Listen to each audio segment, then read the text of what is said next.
Um, we have a couple of folks who are not able to attend. They sent me a note. I think it's summertime. So we'll just follow up with them after the fact. They promised that they would let me know if they had any questions or comments about the agenda. Welcome to our Q3 Conservation Advisory Group meeting. I'm Monica Collishaw. I manage our energy efficiency community outreach program for Cascade. I want to start by advising that we are recording the session so that we'll have it available afterwards. If you have any questions, comments, please let me know. In the meantime, Robin is going to be recording, and then she's also going to take a little brief synopsis of our meeting in a notes fashion, and we'll follow up from there. Robin, do you have any logistical questions, comments you'd like for the group before we start the meeting? Nope, just please keep your lines muted if you're not speaking, and that's about it. Okay, and the request was if you're not speaking as well, if you would be kind enough to maybe be off video, or if you'd like to, that's okay. It just helps us with bandwidth and recording the session. So I will make sure that I'm off video when I'm not speaking. Again, welcome. Thank you as always, everyone, for your interest in our programs. We're excited to bring you Q3 of Cascade's energy efficiency program. As part of that, I mentioned there's a couple of folks who aren't going to be on the call today. I believe Amy Wheelis and Corey may not be on the call, in which case they promised they'd follow up with us afterwards. And then I'd also like to introduce, or ask Becky to introduce a new member of our CAG. Thank you. Hi, everybody. So we have a new natural gas manager at NEA who just started a couple days ago. So this is Peter. And Peter, do you want to give a little introduction to yourself? Yeah, hi everyone. Thanks, Becky. Thanks, Monica. I come from a company that used to be owned by GE. We sold on-site power solutions in the natural gas, gaseous fuel space, so microgrids, cogeneration, that type of work, and did a lot of work with gas utilities, electric utilities, interacting with the PUC. So some of that I think is related, as well as a lot of sort of strategy, market development, new product introduction work with GE's various power generation businesses over the last decade or so. So very excited to be joining the team and to be joining all of you, and excited to learn today and interact with as much as I can provide some value. So thank you for the introduction, and nice to meet everyone. Thank you, Becky, and welcome, Peter. We're really excited to have you. And I look forward to welcome, Peter. Thank you. I look forward to working with you more in the Natural Gas Committee, Natural Gas Advisory Committee, the board, all that good stuff at NEA, and of course on our advisory committee here. So thank you. Okay, thanks. Please do weigh in when you have questions. I'm sure they'll pop up. Or you can follow up with me afterwards too. That's always good. Perfect. All right. Thank you. Okay, so I guess we should do a roll call as well. I'm going to go down the participants list. If we can look, it looks like I have someone who called in on a 360-393 number. Hi, Monica, that's me, Sheila McElhinney. I called in on my phone because it's just a little bit easier. I'm still getting my equipment kind of settled in, so I'll be attending by phone, but I have the presentation in front of me. Okay, and Sheila is our senior analyst here at Cascade. Oh, thank you. I'm the senior. All right. Thanks, Sheila. And Becky. Yeah, so I'm Becky. I'm the Director of Market Development and Transformation here at NEA, and I was previously the gas manager, and so that's why I'm handing this off to Peter, but of course very happy to stay involved and keep an ear to the ground on how your programs are doing. Thanks. Thanks, Becky. Carrie. Good morning. I'm Carrie Buren, and I'm the supervisor for Cascade Natural Gas Energy Efficiency, reporting to Monica. Thank you, Carrie. And Mark. This is Mark Childs, Vice President of Regulatory Affairs and Customer Service for Cascade. Welcome, everyone. Good to have everyone on the phone. Looking forward to the meeting. Thanks. Thank you, Mark. And Corey, it looks like you're on the call. Yeah, this is Corey Dahl from Public Counsel. I'm an analyst with the team, and we are part of the Washington State Office of the Attorney General, for those who are not familiar. Good morning, Corey. Thank you. Ashton. Hi, everyone. My name is Ashton Davis. I'm with Cascade's Resource Planning Team. Thank you, Ashton. Brady. Good morning, Brady Day with TRC. We manage the commercial industrial program for Cascade Energy Efficiency. Thank you, Brady. Good morning. And Chris. Good morning, Chris Forth with Cascade Natural Gas. I'm one of the energy efficiency analysts. Morning, Chris. Thank you. Devin.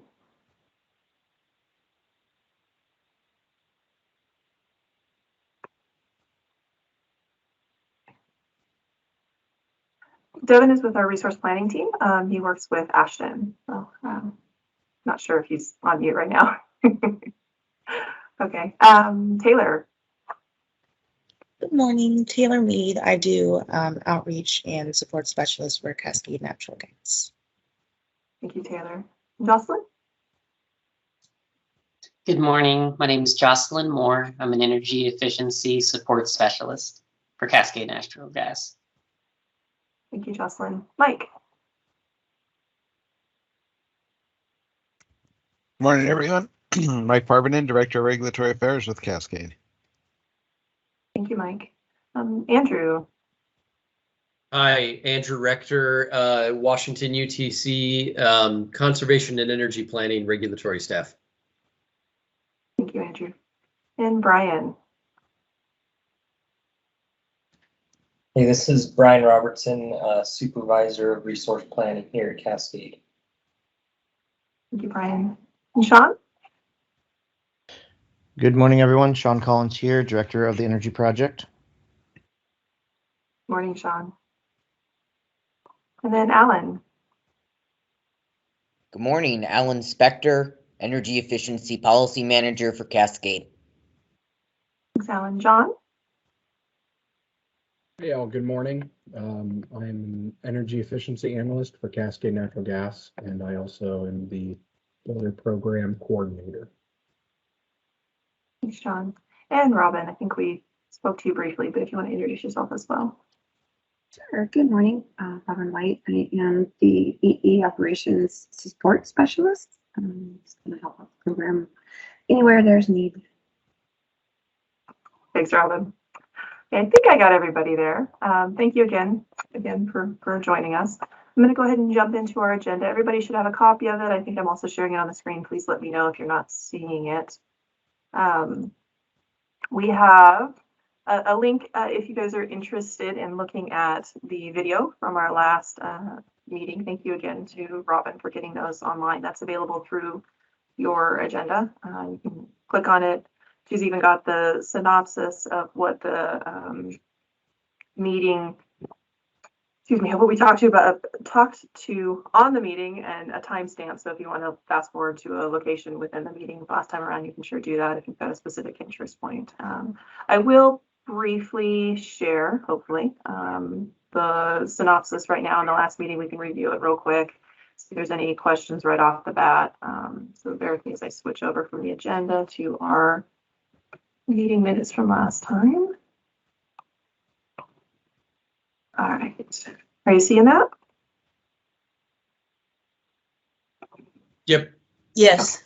Thank you. All right. So we had a really great participation last time around. We talked about, obviously, we reviewed the meeting minutes. So it's kind of simple. We talked about our low-income program, the completions that we'd had year to date. We had 9 homes. A bunch in the queue, actually. We had pretty good participation in the first quarter. We talked through a couple of, whether any of the marketing funds had been used, about our admin costs and how they were allocated within our annual report. We talked about that last year, and so we made sure to address Andrew's WTC's concerns, just to make sure that we had accurately portrayed admin costs from Cascade, as well as those costs that were put towards the agency administration of the low-income programs. And we did a brief update on how many agency MOUs we had working with the program. So that was kind of quick. And then we had our conservation potential assessment update. We did submit it on time to the commission. Our vendor, AEG, did a great job of providing us with our potential assessment for the next 2 years. You know, what does it look like? What are the changes from the previous year? We also worked with Ken and Alan to look at the low income sector, which was really, it was a new insight into us because we really hadn't dug deeply into Ken from AEG, Alan, obviously our policy, energy efficiency policy manager, to really look at how we could segment out those savings based on potential from those obviously different income levels. That was really interesting to see when it actually played out at the end. So we can talk about that a little more later if we want to, but that's kind of what we talked about. And then Gil Peach also mentioned a little bit about what his, I don't know if you'd say concerns, but the thoughts were about being able to serve those customers specifically based on it. So again, those are kind of in the notes here. And then we talked about our Q4 update from the previous, the end of the year, essentially, the previous quarter. And just where we were at as far as like commercial, residential, all that good stuff. Commercial highlights, as I mentioned, residential highlights, nothing specific there. And then let's see here. We have our biennial conservation plan. We'll talk about that today, what the timeline is. And then we talked about a net zero project for the Bellingham district office. We'll also do a brief status update on that today. So that's it from the last meeting. Nothing's changed so much from the last one. So I'll go ahead and move on from there unless there's any questions. Okay, and as I mentioned, please do feel free to look at the video if you'd like to dig in a little more. Certainly, you can always ask me any questions you have. I'm going to stop sharing that, and I will go back to our agenda here.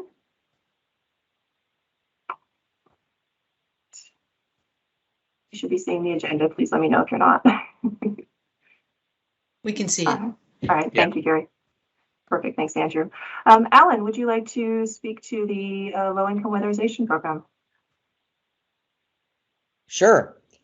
Okay, and it sounds like Sheila is with us today too, but I will walk through our preliminary running results as of Q2, and then Sheila can talk a little bit to how we got there and take the temperature of where we are to date. But as you can see in the document in front of you, 26 homes have been served year to date for Q2. That's 118 measures installed. The average therm savings is pretty decent, 228 therms per home. And the incentive payout to date with agency admin is $504,039. So it seems like we're doing pretty well. That was a nice jump since Q1. And I know that it's always toward Q3 and 4 of the year that we begin to see even more traction. So I'm feeling pretty comfortable based on those numbers. Sheila has been working directly with the agencies and processing the application. So Sheila, do you want to talk a little bit about what you're seeing? Sure. Thanks, Alan. We're seeing, I would call it typical, if not high participation. We've got the agencies are engaged and they've got their COVID protocols all squared away. And I don't think that the pandemic is interrupting the workflow very much anymore. Even in spite of that, we were still getting very good participation during the pandemic and during the height of it. I don't think we're out of the woods, but we have a couple jobs that are pending going to accounts payable. There's about 3 projects that I need to review to present to Monica for final approval. And I think I agree with Alan. I think we're in good standing and we've had good participation. And if we can replicate these accomplishments in the next 2 quarters, we'll be in really good shape. We have gotten some participation from agencies that haven't sent in applications before, so that's always uplifting for me. And I think we're in a good spot right now. We're standing pretty solid on the long-term weatherization side. Thank you, Alan. Sheila, can I ask where we're at this year compared to about the same time last year? We're on par. We're just about neck and neck. I think last year we had 28 jobs at this time. Okay, so I don't have the financial in front of me right now, but we are pretty much on par with what we accomplished at this time last year. So any other questions? Last year being different, I'm curious if you know how this year's progress compares to, say, 2 years ago. Maybe you don't have that information off the top of your head. That's fine. I think it's similar, if my memory serves correctly. I think we had 63 year before last or something like that. So it's looking really good. Surprisingly, I think it is about the same as the past couple of years. And Sheila, when you What say I would 63, say is is if you compare back to the first quarter of 2020, things really started to slow down around April, May. And Right. so, but we had been doing so well at the beginning of 2020 that a lot of our results were front loaded, I would say. You know, there was still a lot of momentum. And then once the pandemic was in full force, then it began to taper off. And so it's always a little bit slower at the beginning of the year. I think we were having a particularly good year at the beginning of 2020. That momentum was arrested by the pandemic. And so that doesn't concern me too much if it is similar to where we were at the start of 2020 as opposed to toward the second half of 2020 when things started to reach critical mass in terms of not being able to serve homes. And so, yeah, I think that's pretty good. Obviously, we'll keep an eye on it, but based on what we've heard from the agencies, I think they're starting to dig out. They're feeling pretty confident in their ability to serve our customers. So I think it will be telling to see in the next 2 quarters where we end up being, if it follows the patterns of 2020, which I wouldn't anticipate that it does, or if it goes back to a pattern more similar to 2019. Is that consistent with what you're thinking too, Sheila? Yes, it is. Spot on. Yeah, Andrew, this is Sean with Energy Project. So just pulled up the annual report here. And so 2020 saw 43 completed projects. The previous year was 66. 2018 was 28. So, since some of the program changes, we've been able to put more projects into the pipeline. Where we're at now with production statewide is that, as Sheila mentioned, sort of despite the pandemic, there were actually quite a bit more projects completed than expected, and so the agencies are still working on completely filling their pipeline. And so, the timeline for projects is between 6 to 9 months between identifying households, going out, doing the assessment, the energy audit, and then getting contractors on site. That's in like a sort of a quick turnaround. So, we're still working to feed into that pipeline to keep that's when we get high performance, when we have the cycle of new jobs getting audited, jobs getting completed, and just like lining those up for contractors to be able to essentially hire people, get consistent work. So I expect, with where we're at here in Q2 of this year, that I would expect to see numbers close to where we are at in 2019 this year. You get, fingers crossed that, we don't have disruptions from any, outside factors. That's interesting and helpful, Sean. I'm curious, that 6 to 9 month time frame, that seems a little long to me, but I guess I'm just curious, like, is that something that was the norm pre-pandemic too?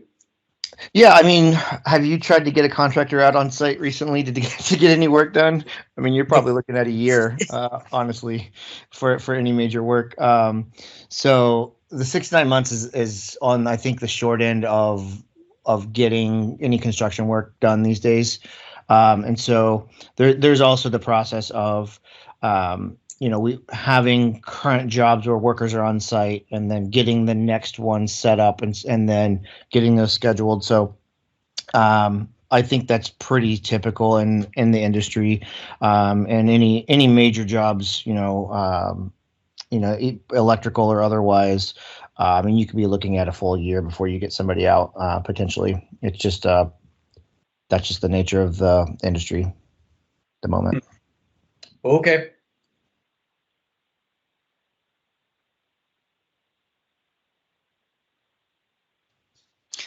I have a quick question. Maybe this is for Alan or Sean. The carbon offset number there, the 32 metric tons of CO2 equivalent avoided, is that on an annualized basis, or is that on a projected 20-year time horizon, collapse back into day one savings?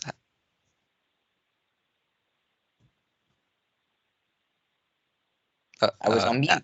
Oh yeah. I was gonna say Monica does some of that analysis, or some of the other analysts on our team. Monica, do you want to talk about that a little bit? Certainly, yeah. I use the same calculation that we use within our annual report to put it here. Normally, we wouldn't release it actually before the end of the year when we have a chance to do a full evaluation, but just based on that, John Storvik actually helped me set up the carbon offset calculation that we were using. John, it was this one is just, it's not accumulated, it's just on an annual basis, right?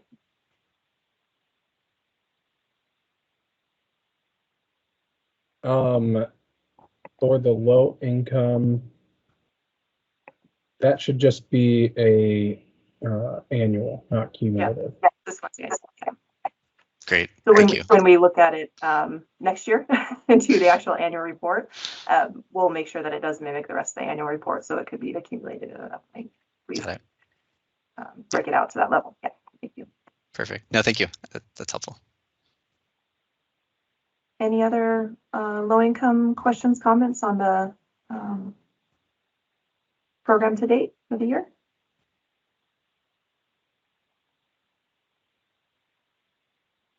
Okay, so I'm not hearing any. The other thing that I wanted to bring up, and this is a little bit later in our agenda, but I'm going to front load it. I think Sean has to head out a little earlier today. So we have our conservation plan that Cascade is going to be working on.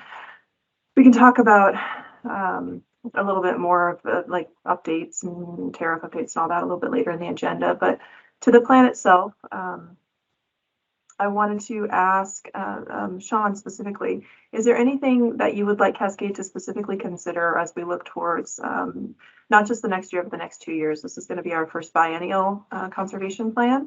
And so we lay out, what types of approaches we're going to make with the community, perhaps with the agencies, to better serve the low-income sector. We do have our conservation potential assessment that we're going to try to incorporate some of the lessons learned from that. And that might have a little bit to do with the way that we actually set goals, right? So we actually know from that sector which portion of our, we have an estimate, let's say we don't know, but an estimate of what portion of our potential should be attributed to the low-income sector. And we were talking about how we were going to actually set those goals, whether we were going to subtract it and then set the goal based on what the agencies predict they'll be able to do in the new year from their MOUs, or what that approach for setting the goals is going to be. So Alan, Sean, maybe you can weigh in on this part as far as the planning process. We will have the conservation plan out to the CAG, I want to say October. We'll talk about the timeline again a little bit later, but this is definitely something we're starting to work on now. So we wanted to touch base with you, Sean, and see what your recommendations, or anybody else from the CAG, of course. Yeah, I appreciate that. Thank you. Yeah, I have to jump onto a UTC equity listening session here at 10 o'clock. So I appreciate you moving this up for me to comment on.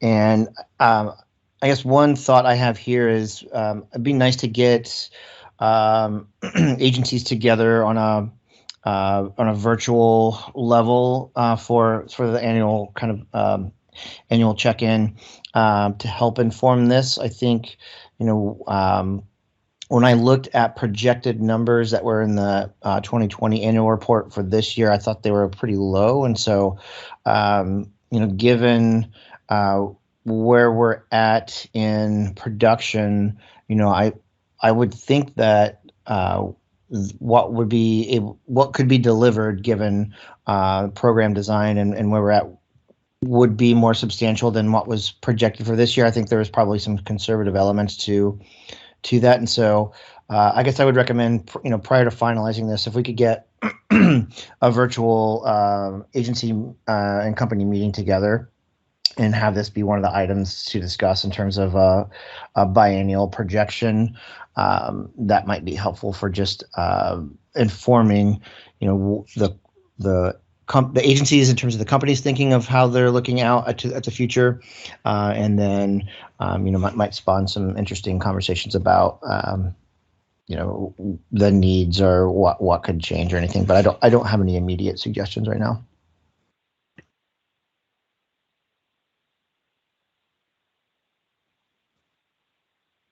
Thank you, Sean. Alan, is that something that Alan and Sheila, something that we could do is try to set up a meeting with the agencies to go over, planning. I guess that'd be within the next month or two. I don't see any harm in it.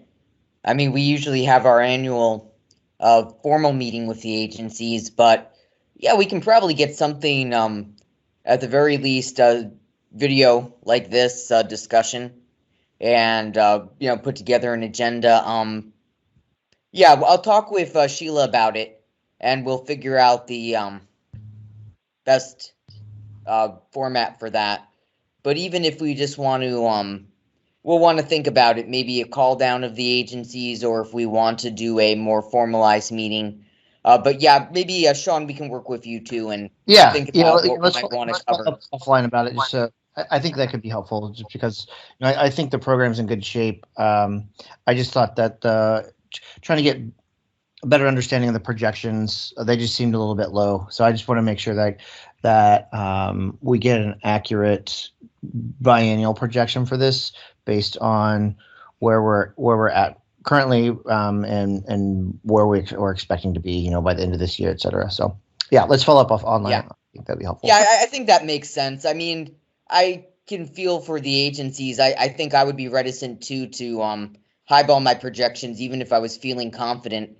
I might go with a more conservative number after the pandemic with so many unknowns. So yeah, maybe we'll talk it through, but I bet we can hone in a little bit further on where we think or where they think they're going to be.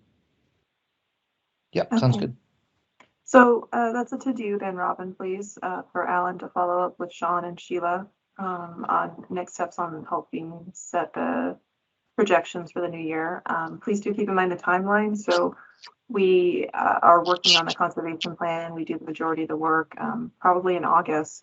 We'll be finishing it up in September. We have to have the draft completed in October. So conversation in August would be ideal. First couple weeks in August, if you can do it. I kind of doubt July will happen, but that's the timeline I would aim for, please, if you can. Thanks, Alan. Any other questions, comments, items to bring up on the low income sector while we're here? Okay, I'm going to go ahead and move on. Thank you very much. Appreciate the conversation. Okay, so conservation potential assessment update. We submitted the CPA, filed it with the commission on the 15th of June. Commission staff is currently reviewing the company conservation plans, and they're going to be reaching out to our vendor, AEG, and or the utilities. So it's not just Cascades, it's the other utilities as well. They're looking at the CPAs as well, if questions arise. Andrew, is there anything you'd like to add on the next steps with those CPAs or the timelines? So I don't have, unfortunately, a whole heck of a lot that I can add at this point. One thing I can say, Monica, is that we did put yesterday, we did put a meeting with AEG on the calendar, on our calendar, I should say, where we're going to just be able to ask some, I guess I'd call them high-level general questions about CPAs, because AEG did 3 out of the 4 gas company ones. So yeah, that's it. I'm speaking just from my perspective. I know I've kind of been struggling a little bit with just looking at the tabs after tabs after tabs with columns after columns after columns of data and trying to just make sure I understand exactly what it is I'm seeing in certain places. And so I think tomorrow, Friday is going to be an opportunity for us to ask some of those questions. With that being said, I also probably have a few that I can maybe send to Cascade specifically, because they might be more Cascade specific. I need to look at my list again and just revisit that and see what's on that list and send those your way if that's going to be useful for me. In terms of a timeline, I don't know that we actually have one. Well, I definitely know that we don't have one set in stone yet. Aiming to hopefully put it on an open meeting agenda in August. I guess at this point it'd probably be more likely the late August one. But yeah, all 3 of us, myself, Jennifer Snyder, and Jade Jarvis, are just kind of in different places with our review of the CPAs at this point. So we're hoping to get in the same place all together and talk about all of these things all at once. So yeah, that's about the best update I can give for you right now, I guess. Okay. I guess one of the questions I have then is, you know, as we look towards planning our tariff change in the fall and the conservation plan itself, which is informed by that conservation potential assessment, what is your recommendation for, do we just move ahead with the assumptions that AEG has provided? The timing is a little tricky there. If it doesn't get in the late August, we're kind of out of time, because September is when we finalize our conservation plan to submit it in August or October, I guess. Yeah, I understand. I guess I would suggest just going ahead and continuing as is at this point. Yeah, but that's the timing question is why we're hoping that we can do something for August. So. Okay. Well, we're just gonna plow ahead, and we'll go from there and answer questions as they come up. So, thank you. AEG has been very responsive when we have questions and comments. So, I think you should probably get a lot of at least assistance or guidance on reviewing it. But please do let us know how we can step in and help. Will do. Thanks. Thank you, Andrew. Okay. So I will. Any other questions on the CPA update before I move on to our next agenda item? Okay, so we've got our Q3 update. I'm going to go ahead and hand it over to Brady Day. Brady, if you'd be so kind, and then I'll just kind of pipe in as needed. But as Brady mentioned, he works with TRC companies, and they deliver our commercial industrial rebate programs. Good morning, all. So quick update on the program as a whole. We'll talk a little bit about a couple of initiatives that we have going on thus far in 2021, some really good success stories. But as a whole, the program ended Q2 with 126,190 therms, which fell significantly short of our goal of 354,563 therms. A majority of that was due to a large custom project that had potential to complete in 2020, and then when we had set the quarterly goals, we looked at that project because it was such a big project. It's 510,000 therms, that one project alone. We had put those numbers, sorry, let me back up. 178,000 or so of which we're going to count towards goal completion, but 510,000 therms total. We had calculated that as completing in Q1. That project now appears to be completing in Q3, did not complete in Q2. So that's the majority of the shortfall in terms of therms. We achieved about 85% of total goal outside of that one project. So that project is, again, it's gone through several delays, predominantly due to COVID, due to sourcing of individual pieces. The equipment itself actually came up from California, and multiple different factories and companies had component pieces that were a part of that project. And due to slowdowns, shutdowns and slowdowns in production, that project continually got delayed. They're in the final stages now. There's just some duct work that needs to be completed. And our hope is to have that project completed in the next month or so. So we're fairly confident we'll complete in Q3. Let's see. Additionally, we have, in addition to that project, we have a lot of individual projects, both custom and standard, that we have built into the pipeline based on projections to close in 2021. The total number of those projects is, gosh, 400. Get the exact number. That includes the custom project. It's about 435,000 therms, which, assuming we complete all of those projects, which of course some projects are going to be delayed and such, but assuming we complete all those projects, we will achieve about 101% of goal. So we're trending in the right direction. The numbers look quite a bit down as compared to certainly our quarterly goals, but not too far down as compared to year to date in 2020. So program is going in the right direction. June was actually our biggest month we've had in almost 2 years, year and a half, which included some projects that we had identified in the pipeline, but a bunch of additional projects that we had known about but didn't have the details in order to put those into the pipeline. So any questions on the numbers before I talk about some other information or some other aspects of the program? Yeah. Let me know when you want me to scroll to the next, any other figures, okay? Okay. Sorry, Andrew. Yeah, sure. Can you give me a reminder of why you're planning on only counting, I think you said 178,000 of those therms from the 510,000 therm project towards your target, and how you hit on that specific number again?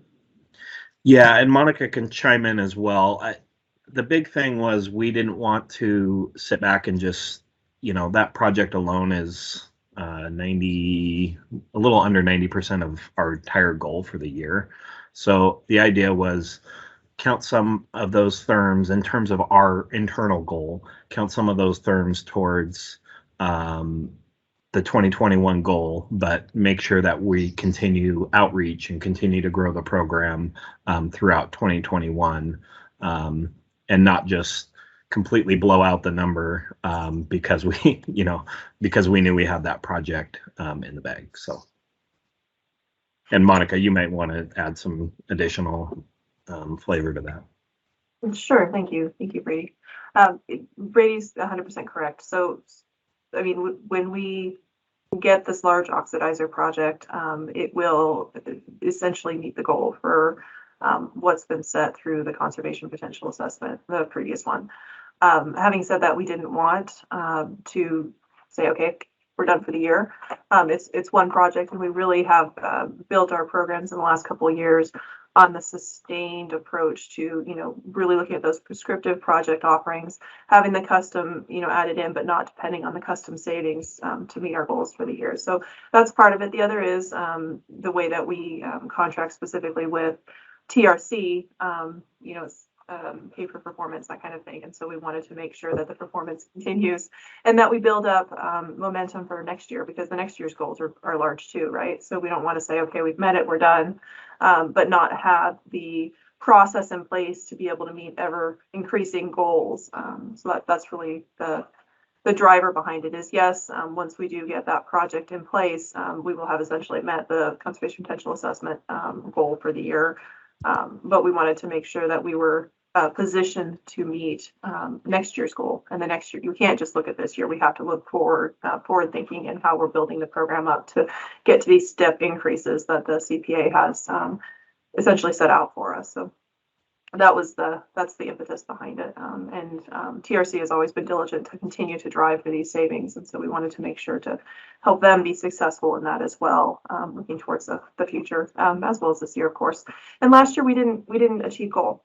We were quite a bit off of goal. Part of that being, of course, the COVID. We couldn't control that. And with if this project had completed last year, it would have met our goal last year, and gone a little bit into this year. So it's really looking at it from that biennial cycle that we talked about in the past, and trying to I don't want to say budget the savings, but pre-plan for the savings and make sure that we're positioned to continue to grow the program. I would also add just that traditionally this program has been kind of on the commercial side has been largely, and Monica hinted at this a little bit, but largely custom dependent. If we got a large custom project, then goal was achieved. If a large custom project did not come in, then goal was not achieved. It was almost that cyclical. And we have built up over the last 4 years a very it's not just a pipeline in terms of projects, but it's much more individual outreach to businesses and building relationships and becoming a part of their planning. So they know that whenever they're replacing a boiler, they have to make sure and check that box of talking to Cascade Natural Gas. It was kind of one of those things that sometimes those things happen, sometimes they didn't. We'd find out about it, months down the road or a year down the road or what have you. And so through that work, we've built a lot stronger foundation of standard projects. Even 2020 was a slight increase in terms of standard projects over 2019, which was a significant increase over 2018. So that continues to build, and we are still certainly going to have to rely on custom projects in order to achieve goal, but it's building that foundation so that it's not a fall significantly short or significantly exceed if we do or do not get a custom project. Yeah, okay. I appreciate the planning that's gone in, excuse me, that's gone into this in the sense that, as you just described, you're not like resting on your laurels or trying to be too dependent on that one big project. So yeah, thank you for taking that approach. Great. Any other questions on numbers and projects? Okay. As some of you are certainly aware, we've discussed it a little bit in these meetings. We have launched a midstream program. So a midstream program essentially is paying the incentive to the distributor, and ultimately that gets passed down to the customer. And we have 3 current participants. We started this last August, and the kind of pilot period was through the end of 2021. We have 3 distributors on board, with a 4th hopefully in the next week or so to join. So we have 4 really good distributors. The challenge with the midstream program is that it's very specific. There are a lot of distributors that only work with, not only, but predominantly work with residential customers. So this being commercial and this being only tankless units. So it's not a water heater as a whole. There are other utilities and lots of other programs that do hot water boilers, domestic hot water tanks, all of those things as part of their whole midstream program. We specifically focused on the tankless sector, mostly because we have a really robust boiler and domestic hot water program, and we didn't want to disrupt that by confusing contractors and trade allies and such with the distributor model. So, but it's like I said, we've got three currently enrolled, and one very large one that should enroll in the next week. Just some back and forth on legal stuff. So the program has not delivered a project yet, which is not terribly surprising because we knew we weren't missing a ton in terms of tankless, but we knew we were missing some. And then really the slowdown, I think it was Sean that was talking about contractors being backed up. You add on that, especially on the commercial side, but just in general in terms of equipment slowdowns, that has really taken over. We'll talk a little bit about that when we come to the food service giveaway or drawing that we did, but there's been a significant slowdown in terms of actual equipment, getting their hands on equipment. I was talking to one distributor about 3 weeks ago, and he had mentioned that he literally had 100 customers that were just sitting there waiting for these one component pieces to distribute that, to get this particular product out. These were residential customers, so it wasn't affecting commercial in that regard, but he was saying they have 100 of these units and they're just waiting on the chips, the slowdown with the chips that, you may or may not have heard of, but it has deeply impacted food service equipment, HVAC equipment, in particular.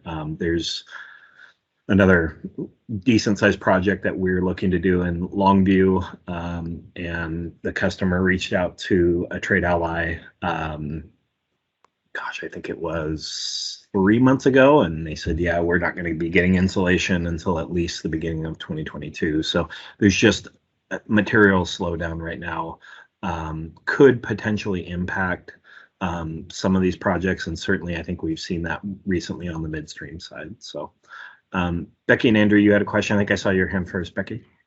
Yeah, thanks. I was wondering what size or type of tankless you're seeing, or what applications. Is it like the racked tankless kind of installations do you expect to see, or more one-offs for small commercial?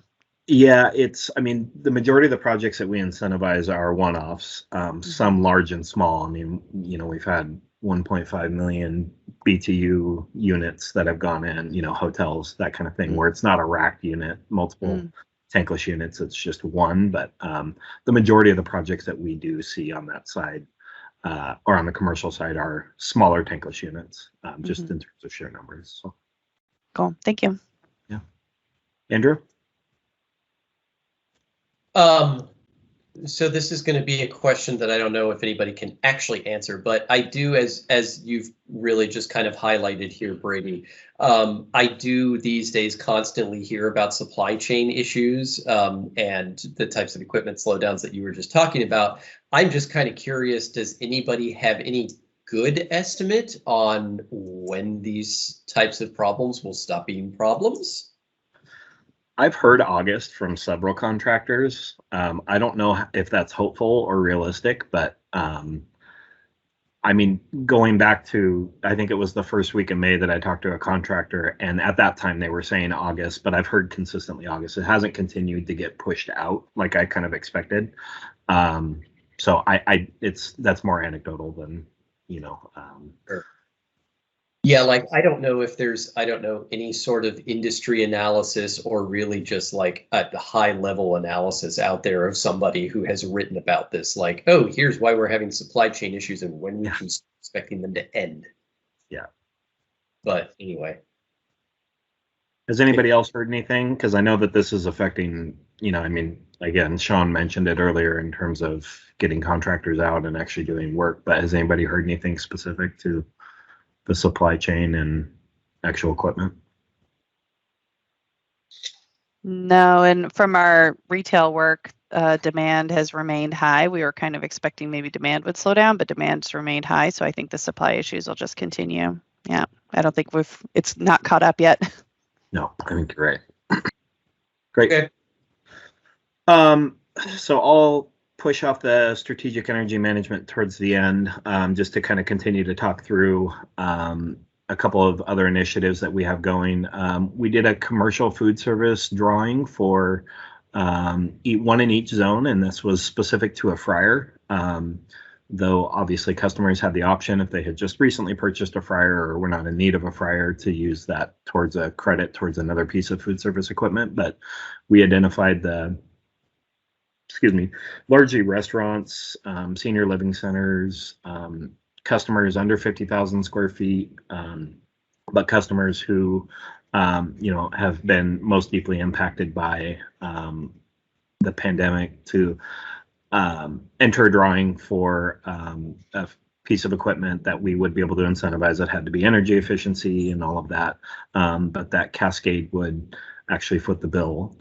We did that drawing and have delivered so far 2 of the 3, the 3 different climate zones. We've delivered to 1 and 2. Zone 1 is kind of the Bellingham down to Marysville, Arlington area. Zone 2 being Aberdeen, Bremerton, Poulsbo, that area down to Longview. And then Zone 3 being the territory in Eastern Washington. The vendor in Zone 3 has not been able to get their hands on a fryer in order to give to the customer, but all that's set in motion.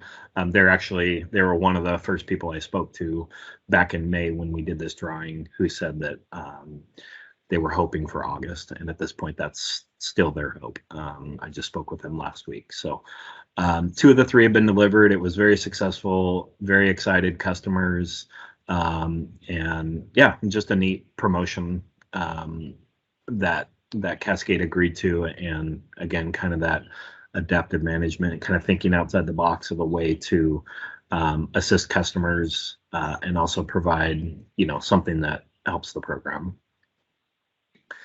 And then the last initiative that we are doing in 2021 is called Recovery. This was born out of a lot of internal discussions, both with the TRC team and the TRC and the CNG team. And the idea behind it was focusing on providing an additional 10% in incentives for customers who complete 3 or more measures. And we were going to do that throughout 2021. To date, we've had 7 different projects totaling about $3,500. That's the additional 3,500, 10%. So the projects in total were about 35,000 in incentives, and we offered an additional 3,500 to those customers. Again, targeting that under 50,000 square feet customer, any 3 measures. So it could be, 3 new furnaces, a new boiler, and a tankless water heater and a fryer, or something along those lines. So we did a lot of promotion around it with bill inserts, emails, mail pieces. We've done a lot of promotion, and we've actually seen that offering this has opened people up to doing more than just the basic replacement of one piece of equipment. So we've had great success. A lot of great conversations have been started because of this recovery offering. And I expect it to at least double through the end of 2021. Again, we've had 7 projects, so I would imagine we'll probably end up north of 15 for the year. And then the last section is strategic energy management, Brady, which excuse me. Go ahead. I'm sorry, I think Carrie has a question. Oh, sorry, Carrie. Oh, that's fine. I just wanted to make the point that the reason that we did the recovery was because of the constraints around the pandemic, and this provided. There were a couple of things that we looked at. One was that with the pressure points on a lot of these businesses, they were going into hibernation, if you will. And as they were coming out, there would be an appetite and maybe an interest in doing something that's high efficiency, or maybe when business changes hands and a new owner is taking over, they would be interested in energy efficiency. It also, which was really important, as Brady pointed out, gave the TRC team, business development team, a a handle for reaching out to customers and having the conversation even during the COVID. So it was a really good mechanism during the pandemic for being able to have those conversations. And then it also provides, the exposure for these customers as they are coming out of the pandemic to consider making those investments maybe a little bit higher than they would have initially. So we're pleased that it really has checked the boxes that we were hoping. Yeah, thank you, Carrie, and thank you to the CNG team. It was largely, it needed the support of CNG in order to move forward with something like this. So. And did you say you were targeting mostly smaller businesses with this project? Yeah, I mean, under 50,000 was kind of our cutoff, partly due to CETA, but also partly due just in general to, looking at the businesses that have really been impacted. A lot of the smaller businesses have been much more impacted by the shutdown, and so just how that played itself out, as Carrie mentioned, in terms of customers wanting to reinvest in their business, or if unfortunately a business failed, somebody comes in and purchases the business. This is just kind of the right time to look at a reinvestment. So the last section on the commercial side I wanted to discuss and bring up was strategic energy management. A lot of you are probably familiar with this. This is done on a lot of utility programs in terms of energy efficiency, and it's not something that has really been explored on the commercial industrial side for Cascade. There's a lot of reasons for that, and there are potentially a lot of reasons we may not move forward with something like this, but we are throwing it out there and starting to do a lot of research. TRC manages dozens and dozens of in energy efficiency contracts, in particular commercial industrial, all around the country, and runs a lot of SEM programs. So we have good knowledge base. However, one of the challenges of SEM is largely their industrial customers who would benefit from something like this, a program like this. And a lot of the large industrial customers that Cascade services, unfortunately, are transport customers and not on qualifying rate schedules, so would not be eligible for something like this. So we're throwing it out there. We're starting to explore what the potential savings could be, what kind of opportunity there is, what kind of investment it would take to get a program like this up and running. That said, a lot of the programs around the country, though commercial industrial was certainly impacted around the country, the commercial industrial programs in 2020 who had SEM programs actually saw a much smaller drop off in terms of achieving goal and in terms of therms achieved and kilowatts and all of that, because they kind of had a solid base of SEM. So again, we're not preparing for the next pandemic or anything like that. We don't want to, but it was kind of an eye opener that there might be opportunity for something like this on the commercial industrial side for CNG. We're not sure what that looks like. We're not sure how that plays out. But I do think there's some opportunity, and I believe that AEG looked at that as a potential opportunity as well. So, Monica, you had a question? Actually, that's I was going to support what you were saying based on AEG's feedback from the conservation potential assessment. So, and I mean, that's kind of just a preface for the conversation we're going to have is one of the measures we're looking at, including in the next tariff change, is specifically an SEM offering. I think AEG went a little deeper and was saying that it's possible for the commercial as well as the industrial. That has, from a programmatic perspective, we still need to explore that. And I think that's what Brady's talking about, is really focusing on that industrial sector first, and then saying how how it might be viable for the commercial. So we'll have to see how that plays in, but that was, yeah, supported by EEG. Well, and I think I think the assumption that we're going to be testing is that on the industrial side, these customers already have robust internal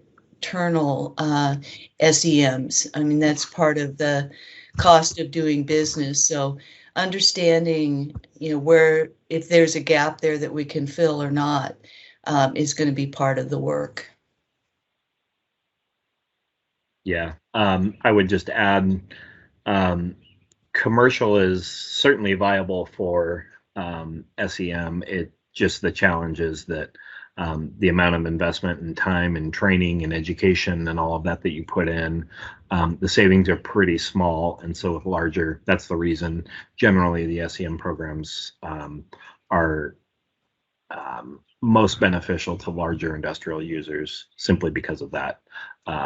Because they're such larger users, the savings are, the same amount of training and education and all of that goes into, a small commercial customer as it does to a large industrial customer. So, Andrew?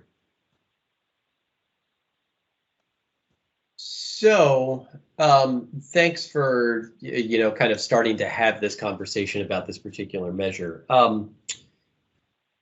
I guess my question is, I'm trying to think of how to frame this, I suppose. I think of SEM as being very much either a dual fuel or a strong saver on the electric side. So I'm kind of curious to know how kind of a gas-only SEM program might pencil out, I guess. Like, is there really that much savings just from the gas side that it would work for Cascade? Or, as kind of an alternative approach, is there a partnership opportunity with whoever the electric provider is for those particular customers who might, become part of this program? Is there a partnership opportunity there? There may not be answers to those questions yet, but yeah.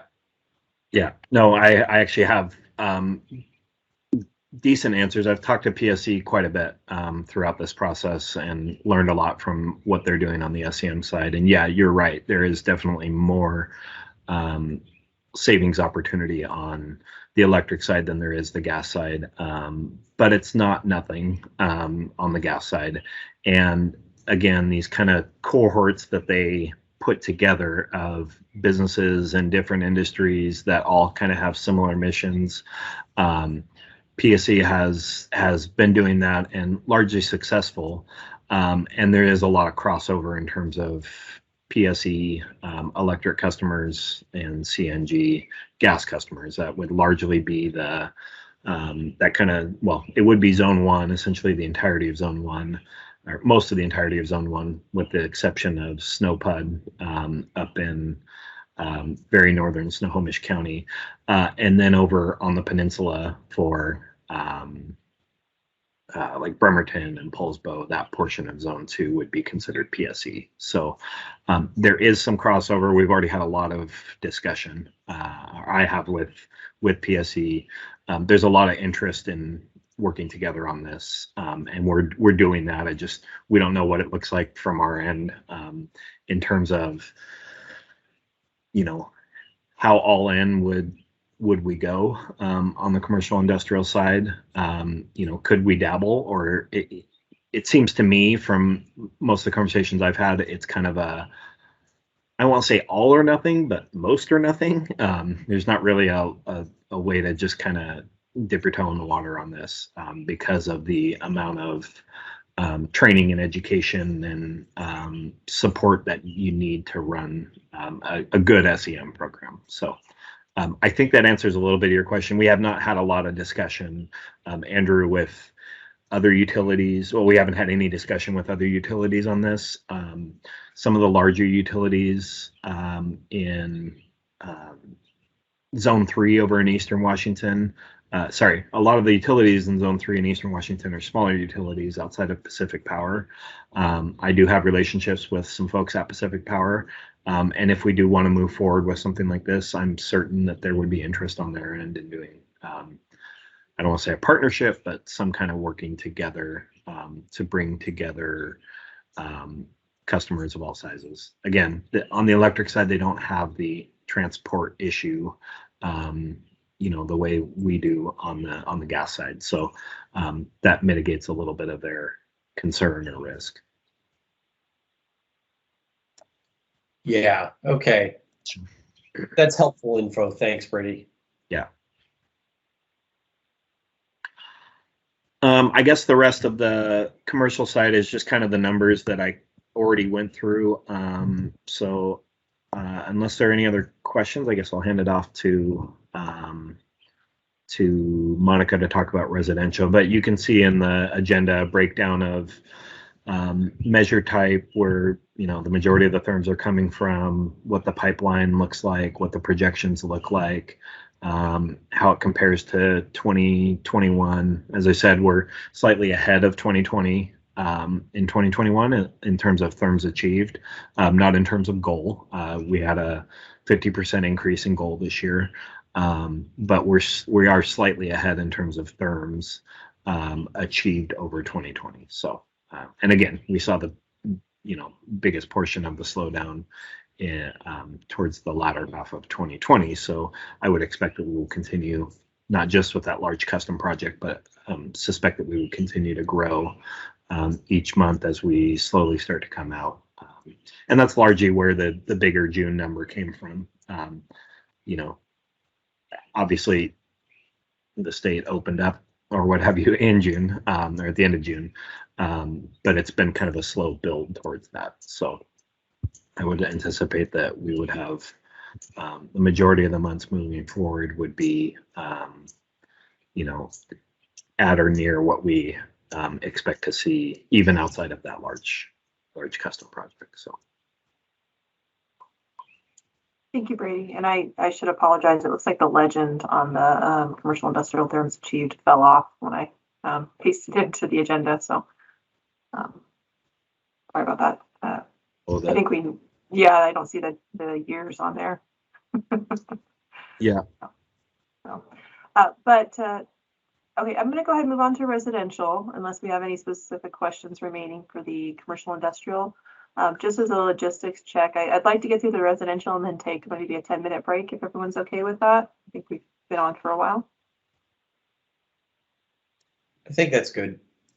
Okay. All right, so I'm not hearing any commercial questions. Thank you so much, Brady. I appreciate it as always. So on the residential front, we're continuing with our, we're right on target for meeting our goals for 2021. Just as a reminder, those goals are about 40% higher than they were last year. We did meet our residential goal last year, and we are on target with that 40% bump up to meet them this year, assuming we continue with the submissions from customers, and they seem to be coming in. They have gone down slightly during the summer. They always do. It's just the seasonality of our programs, but we're still getting regular increases. We're tracking it on a weekly basis. How many customers are actually sending in their rebates. We do have a queue of about 24,000 therms. We average, the therms per application multiplied by how many applications we have in the queue, and then take a certain percentage off for what we consider probably going to be disqualified, not applicable submissions. So we are trending about 42% higher on paid applications compared to our 3-year average. We've really made a concerted effort to get applications through on a weekly basis so that we can meet this higher goal. That means, anywhere up to 100 or more applications sending through every single week, just trying to make sure that we keep the process going. And the team, I'm really proud of our team. They've been able to keep up, bringing us almost 56% of our goal for the year. That's through June. So over halfway to our goal, halfway through the year. We do have the last month of the year. We kind of have to achieve a little bit more and not go to the very end of the year because, that last month, whatever is submitted to us, say in December, is unlikely to be processed in December. There is anywhere from a we say typically 8 to 12 week lag time in payment being received by the customers, and we have significantly reduced it. John, can you remind me what your most recent paid application timeframe was? The receipt to paid age, is that what you're? Yeah. I believe on last week's payments, it was for just under 7 weeks receipt to paid age. It's taking about 5.5 weeks to from when we receive it to when it's processed, and then another 1.5 to 2 weeks to get paid. Great, thank you. When we were at some of our highest queue levels, I mean, it went over the 12 weeks that we aim for. Past years when we were at some of the higher ones, I think it went up to 14 weeks. That's a long time for someone to wait for their rebate. But that's something that the team here tried really hard during COVID, was knowing that people were really banking on receiving their rebates in a timely manner. Economics were, we have huge concerns, so we really tried to get the rebates through as quickly as possible. And that's continued, to where we're at right now. We have to take time to actually verify them. We're really very critical just to make sure that we're meeting our requirements, and then being as flexible as we can with customers when contractors are not available to follow up with some of the submission requirements. So that's been an ongoing practice from the team. It's kind of just saying what I already said as far as we've met quite a bit of our goal already. We have, another portion in the queue, so we're on track. Same thing, the forecast is here. This is the submittals. We're expecting to maintain, higher submittals probably for the most part than last year. October of last year, just as a reminder, was a anomaly. We had a contractor submit a very, very large batch of rebates. We don't have any indication that's going to happen again. With codes the way they are, we're not sure what impact is going to be. So far this year, there has not been a lot of impact from the code change. There was a lot of, contractors had front loaded a lot of their permits. So we'll see next year. And I think NIA has a study as well where they're tracking, and they've, released what they think their effect, on the builders is going to be. So really time's going to tell. It's hard to really interpret how that is going to affect them. So we'll continue to keep you informed on that front as well. Residential goal, as I mentioned. Any other questions on the residential program specifically before I move on to our point of sale snapshot? Oh, you wrote it in the chat. Thank you, John. Yeah, that's actually a really good receipt to pay time frame for us. That's pretty encouraging. Okay, Chris, are you on the line? I am. Would you like to speak to your point of sale snapshot? I can. So pretty much, oh, I'm sorry. I'm getting feedback. So for where I'm sitting. Oh, thank you. So the graph is showing pretty much this year we've had a really good uptake so far for 2021 as compared to the inception of 2019, and then there was a downslope in 2020 when all of the contractors kind of shut down for a few months and then slowly recovered. But what I really wanted to point out was that for the first 6 months of the year so far, we have exceeded over 50% of last year's submissions, pretty much. So we received 155 applications in just the first 6 months versus 197 of all of 2020. So if that trend continues as we expect it to, then this should be our best year yet. We've had 9 contractors participate this year by submitting at least one point of sale application. And as contractors kind of get back into the swing of reopening and business as usual, then we're hoping that a few more will probably start participating a bit more. One contractor, as an example, has submitted 42 applications this year from January to June as compared to 40 in that same time period and 19 in 2019 for that same 6 months. So yeah, it keeps getting more and more popular. Contractors are using the system, which is really reassuring and kind of great that it's simplifying the process on our end as well as theirs. They kind of know how to use it, how to expect it, and it saves a lot of time where the customer isn't waiting for their rebate as much either. It's just an instant sale done. And then below the graph, just pointing out the actual numbers for 142 were submitted in all of 2019, 197 for all of 2020, and then 148 as of June 30th. We have had about 14 submissions already in the first week and a half of July. So I think that was kind of a sudden rush with the 4th of July weekend. Everybody kind of sent them in all at the same time, but hopefully by the end of this month, it should even out more with the kind of May-June line.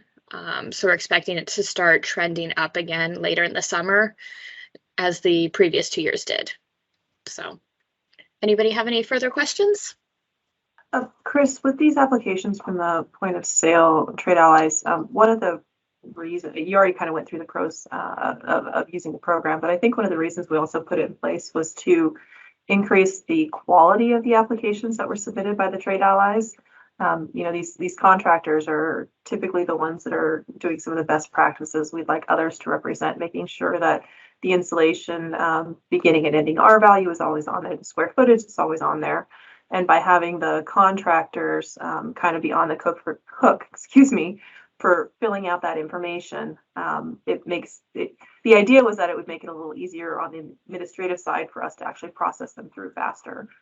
Have we found that to be the case then, Chris? I know that these are the types of applications that we actually expedite when we get them. As soon as we get them, we try to shoot them through the system, because that is one of the agreements we have with these contractors, is that we know that they're putting up the funds on the back end, and that we try to get them the reimbursement as quickly as we can actually get them through the system. So have we found that to be the case, or is that a little bit more of an administrative burden because we are trying to expedite them? Yeah, that has been pretty much the case, that it has been clearer, has been easier, faster. So yeah, it's working as we hoped. Okay, thank you, Chris. Any questions on the POS program today? Can you remind me which measures are available for these? And are you seeing any trends in which measures are being used the most? Yeah, so we're actually offering the point of sale for all of our measures except for the home certification. So new home like Energy Star or Built Green is not in this, but otherwise all of our insulation and weatherization options, and then all of our heating and water heating. So most popular has been with our heating contractors, it's either the furnace, thermostat, or water heater. Typically, I have had a couple contractors use the point of sale explicitly for larger rebate items, so like a combination or a boiler where that's $750 or $1,200. Being able to offer that to a customer up front as a deduction as they're doing it has been really helpful for their sales. But then also for our insulation contractors, it pretty much runs the gamut of attic or floor, duct sealing, duct insulation, air sealing. It does allow them to kind of add on a few more measures that they may not otherwise, because they're able to give that deduction up front. And for insulation, it is usually probably 30% of the total job costs that they're able to subtract at the very front. So the customer is only paid half to 70% of what it would cost. And that's been very helpful to them.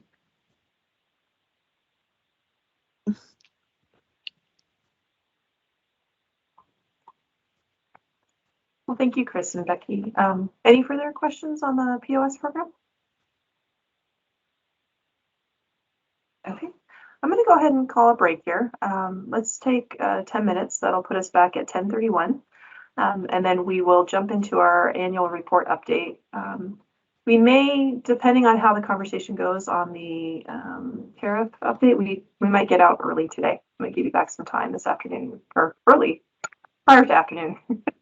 Anyway, I'm going to stop taking up the time, let you go on your break, and then we'll come back at 10:31.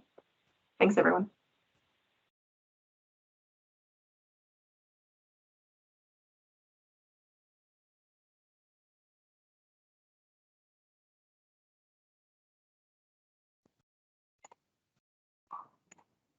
Hello, I think we're at 10:31, so I'm going to go ahead and start back up. We have our annual report update. So we did file the annual report with the commission. Due date for that is June 1st. Commission has an open meeting scheduled for the 29th of July, where the utilities are going to very briefly present on the 2020 target achievements. The presentation is going to involve a little bit of what lessons the company's learned from the last year and what adaptive management techniques we employed and or learned from last year's experience. As we mentioned, one of our programs made goal, the other did not make goal. How did we manage that mid-year? How did we pivot? What types of things did we learn for future reference? Again, not like Brady said, we were planning for the next pandemic, but mostly how did we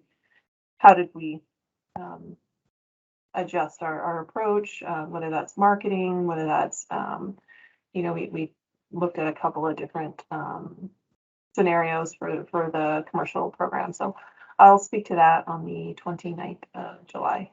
Anything you'd like to add to that, Andrew? I think you said that a lot of the other utilities perhaps meet all of their goals either. Maybe I'm assuming, but I think we talked to that point. Yeah, I'm pretty certain nobody did, basically. So yeah, this isn't meant to be like a big thing, I guess. We're just asking the companies to each come in and say a few things, just as as Monica said, about lessons learned and adaptive management techniques that were applied last year, so that the commission kind of knows about those efforts and has a good grasp on exactly what happened last year and how we at least did our best to try and salvage something out of a very bad situation. So thank you. Any questions from the CAG or even questions on the annual report? We did submit it. I didn't get a lot of feedback. I got some feedback and we tried to incorporate it into our responses. But any questions, comments? I had one quick one. Can you remind me what was in an energy savings kit last year? Yeah, so we had a residential energy savings kit and we had a commercial energy savings kit. On the residential side, we had a shower head, a faucet aerator, and a kitchen faucet aerator as well. So, and some tape, plumber's tape. And then we doubled it for those homes that had 2 bathrooms, obviously 1 kitchen faucet aerator and then the 2 bathrooms. On the commercial side, it was the faucets or the shower heads, and I think faucets as well. We do still have the pre-rinse spray valve for the commercial industrial that did not go away. Is that the question, Great. Andrew? Yeah.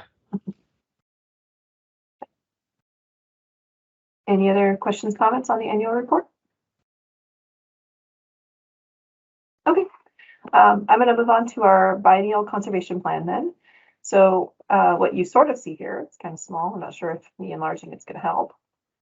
Is actually, wow, you can still see that. At least I can. Okay. The timeline that we developed back in January of 2020 for what we saw the deliverables, the major deliverables for the next 2 years. So we have actually checked off the majority of these up to, I guess, number 10. We're looking at 11 and 12 now. That's the biennial conservation plan submission to the Conservation Advisory Group, and then that biennial conservation plan submission to the WUTC. as I mentioned earlier, October 1st is when the CAG will get it, and then we turn around and file it with the commission on November 1st. This is a month earlier than we would do our annual conservation plan typically. So that's why we're starting conversations now. That's why I was mentioning with the low income program, we need to make sure that we've got those goals pre-established, or at least the projections, so that we can actually work it into the conservation plan and our goal setting. Same thing with the conservation potential assessment, needing to have, all of our pre-work done on that so that we can then incorporate those lessons learned and that guidance into our planning as we move forward. It's a pretty, well, I don't know, I don't want to say it's a pretty quick turnaround. It's I guess it is what it is. We're looking at mid-July here. We'll be, breaking out the different elements of the conservation plan. I don't, Andrew, you'll have to correct me if I'm wrong, but I believe that the biennial plan is very similar in format to what we are currently doing. It just gives a little more depth to the next 2 years, not just the single year. We've talked about wanting to look at the commercial program from that 2-year lens in the past as well. So we're going to probably try to incorporate that in.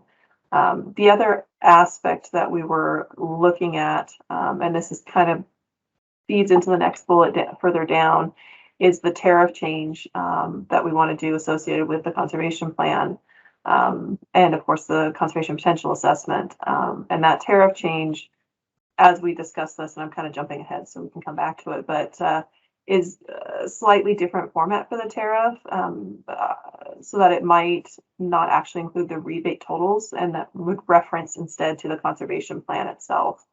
So those are a couple of the elements as far as the plan is concerned, that I kind of wanted to discuss today. Andrew, I saw you pop in. Did you have a question? Because I called you out earlier. Yeah, you did, and now I forget, what did you call me out for? I was talking to the difference between a biennial conservation plan and our annual conservation plan, and what elements we would need to consider or address a little differently from how we have in the past. Yeah, I mean, I think in a general sense, you're right that the biennial plan is, as you said, kind of just a bigger version, if you will, of the annual plans. So yeah, it's really kind of taking the 2-year view, excuse me, 2-year view versus the 1-year view.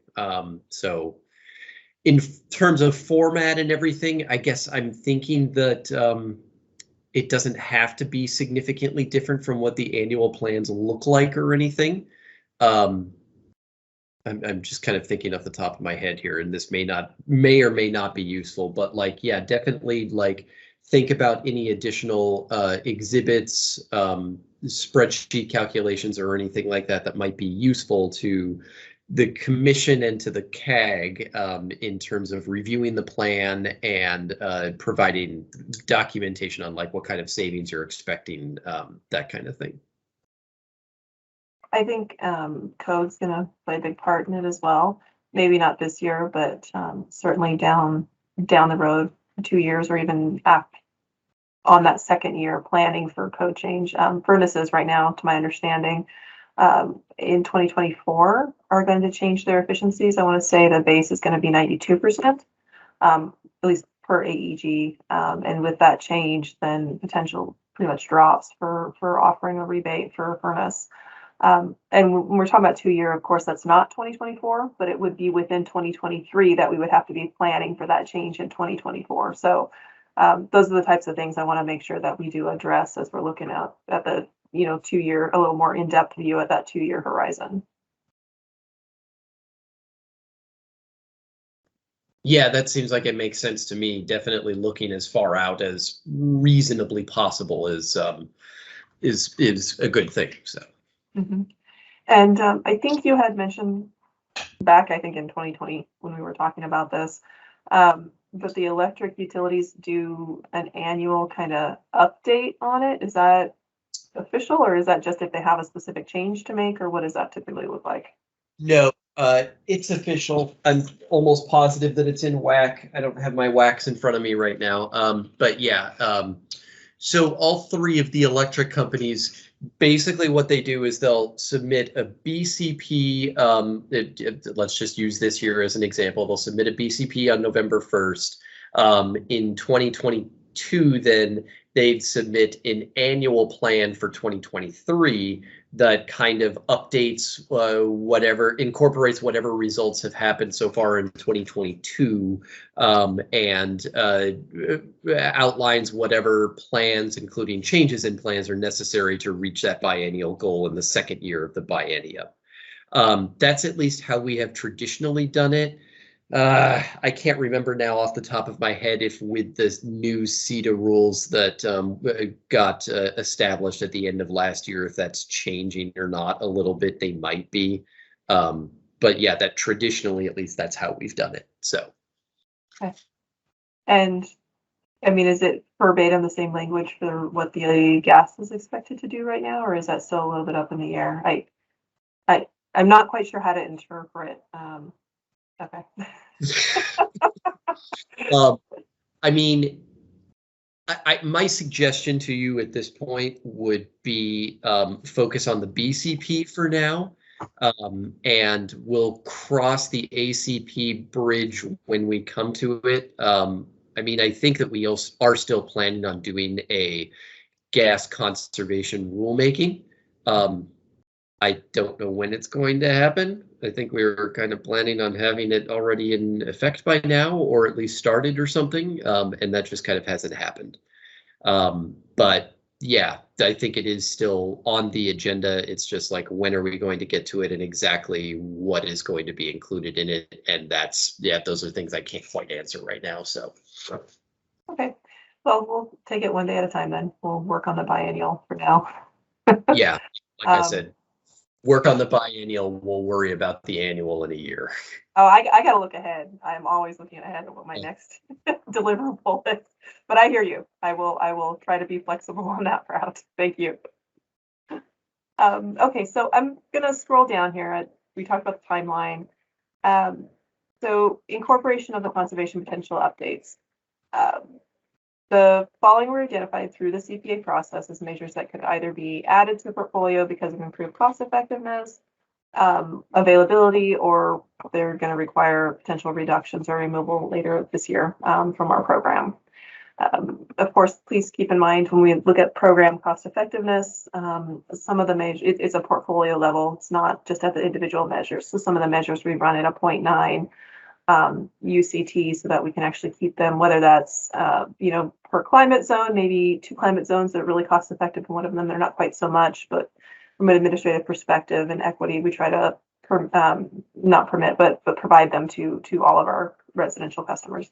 So these are the types of things we look at from that program delivery level. The CPA is a guidance, but it's not the actual program delivery, end all be all. So that's kind of things we take the CPA now. We're looking at it from that program perspective, is how do we take these lessons learned, this guidance, and then build out the program. We have not developed the new tariff yet. This is just the first couple things that we're looking at. Is, hey, this is kind of an eye opener. This is an opportunity. This is something that's changed. So in conversations with AEG on the residential front, here's a couple things that we noted. Floor insulation. Right now, our floor insulation, again, this is residential. I'm going to start with. So right now, our floor insulation is offered at a 75-cent per square foot rebate. We were hoping that the CPA would support us actually increasing it to about $1 so that we could, from an administrative perspective, offer $1 across the board for our rebates for the insulation. That's not going to happen. Floor insulation is going down. Per the Regional Technical Forum, they have updated their workbooks between our last conservation potential assessment and this conservation potential assessment. As part of that update, they cut the savings for floor insulation from about 10% to 5%. So they pretty much cut it in half. They also are saying that insulation costs have gone up. Again, from that portfolio level, when we looked at our floor insulation, I think it was at the 1.0, 50 cents was kind of what they were recommending. We were able to bring it to 75% from that portfolio level. Now, with conversations with AEG and plugging it into load map, it looks like we're going to have to reduce that floor insulation rebate to 25 to 35 cents. So that's not a satisfier for our trade allies. But having said that, if we can still approach these rebates from that whole home perspective and at least have something to offer them for floor insulation, there's still a lot of value in it. It's just a matter of how much we can actually incentivize for it. So that's what we're looking at right now from floor side. We do want to try to maintain one, and it looks like it's probably going to be about 25 to 35 cents per square foot. The combo units, so these are the combination hydronic space and water heating. They're coming across marginally cost effective at this time. Currently, we offer a $1,250 incentive. We're probably going to need to cut it to about 800, maybe 850. Just based on the updates from that conservation potential assessment. The built green or Energy Star homes, we're going to probably need to reduce significantly. A lot of that is because of code changes that went into effect in 2018. So most of what we see go through our program are 3-star built green homes, and we do have the Energy Star homes, but the parameters between a 3-star built green and Energy Star are pretty similar. So the CPA actually treats them with the same type of potential, the same savings estimates for those new homes. They went down per code. The savings to achieve a 3-star built green went from 10% above code to 6% above code because code actually went up. So instead of the criteria for being a built green home being 10% above code, you can get the built green. It's now only 6%, and because of that, there's less savings. There's less of a gap for the savings. I hope I'm explaining that clearly. If not, please let me know.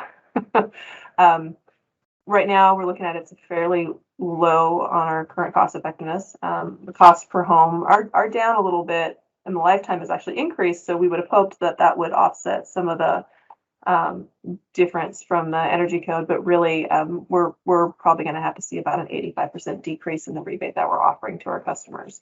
That's a big hit because we're already struggling to understand how the code change is going to affect builders even putting in gas after this year. And then we look at what the new potential savings are above code, and that rebate that we were offering that was actually a pretty good incentive for those builders to seek out that certification and maybe take that extra step is probably not going to be available. I mean, at maybe $250. So that's really, from a builder's perspective, that's not much of a driver.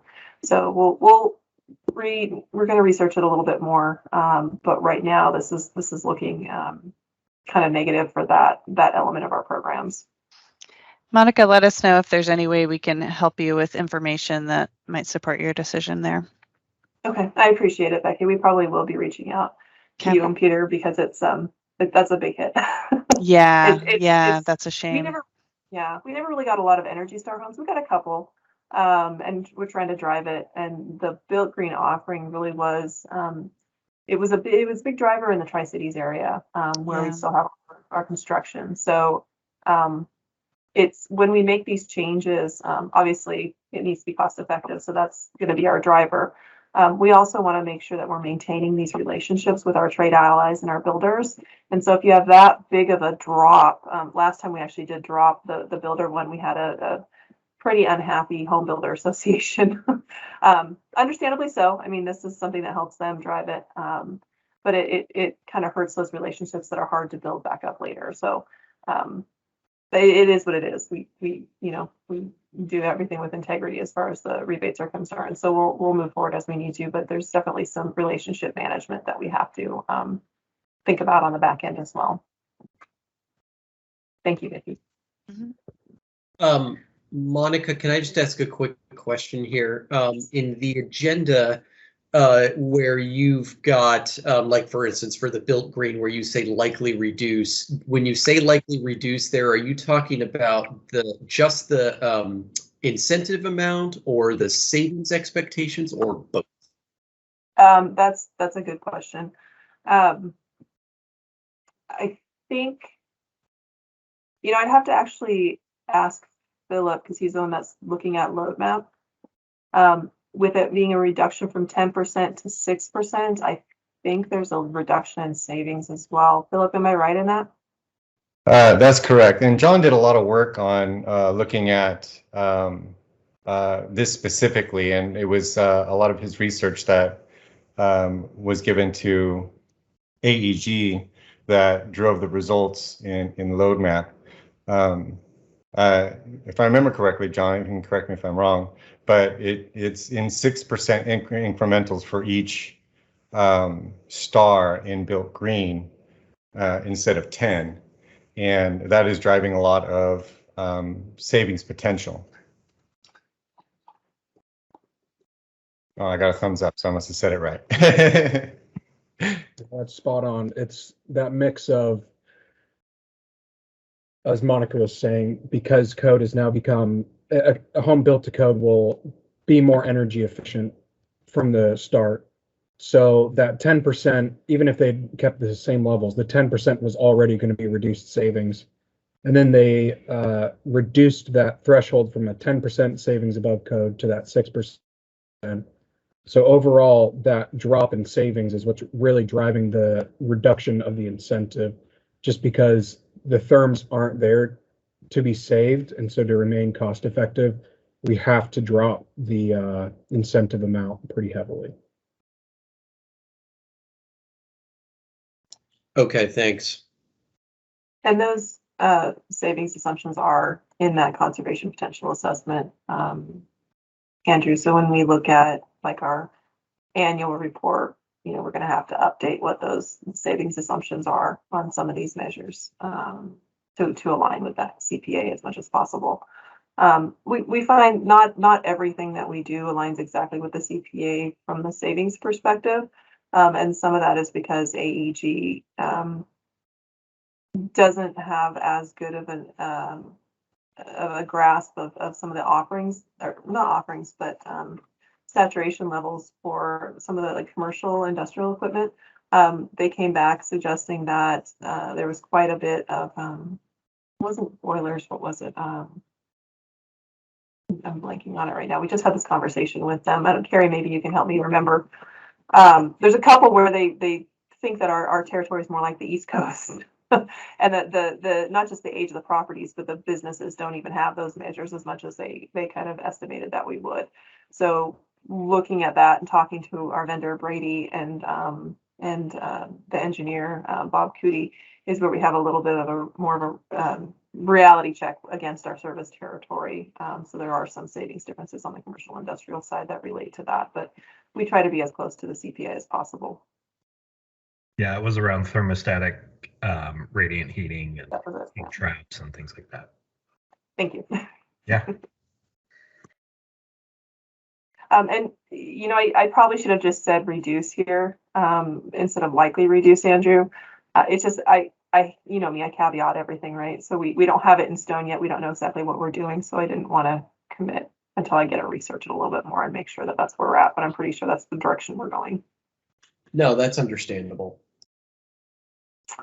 So for furnaces, a little bit of good news on the furnace side.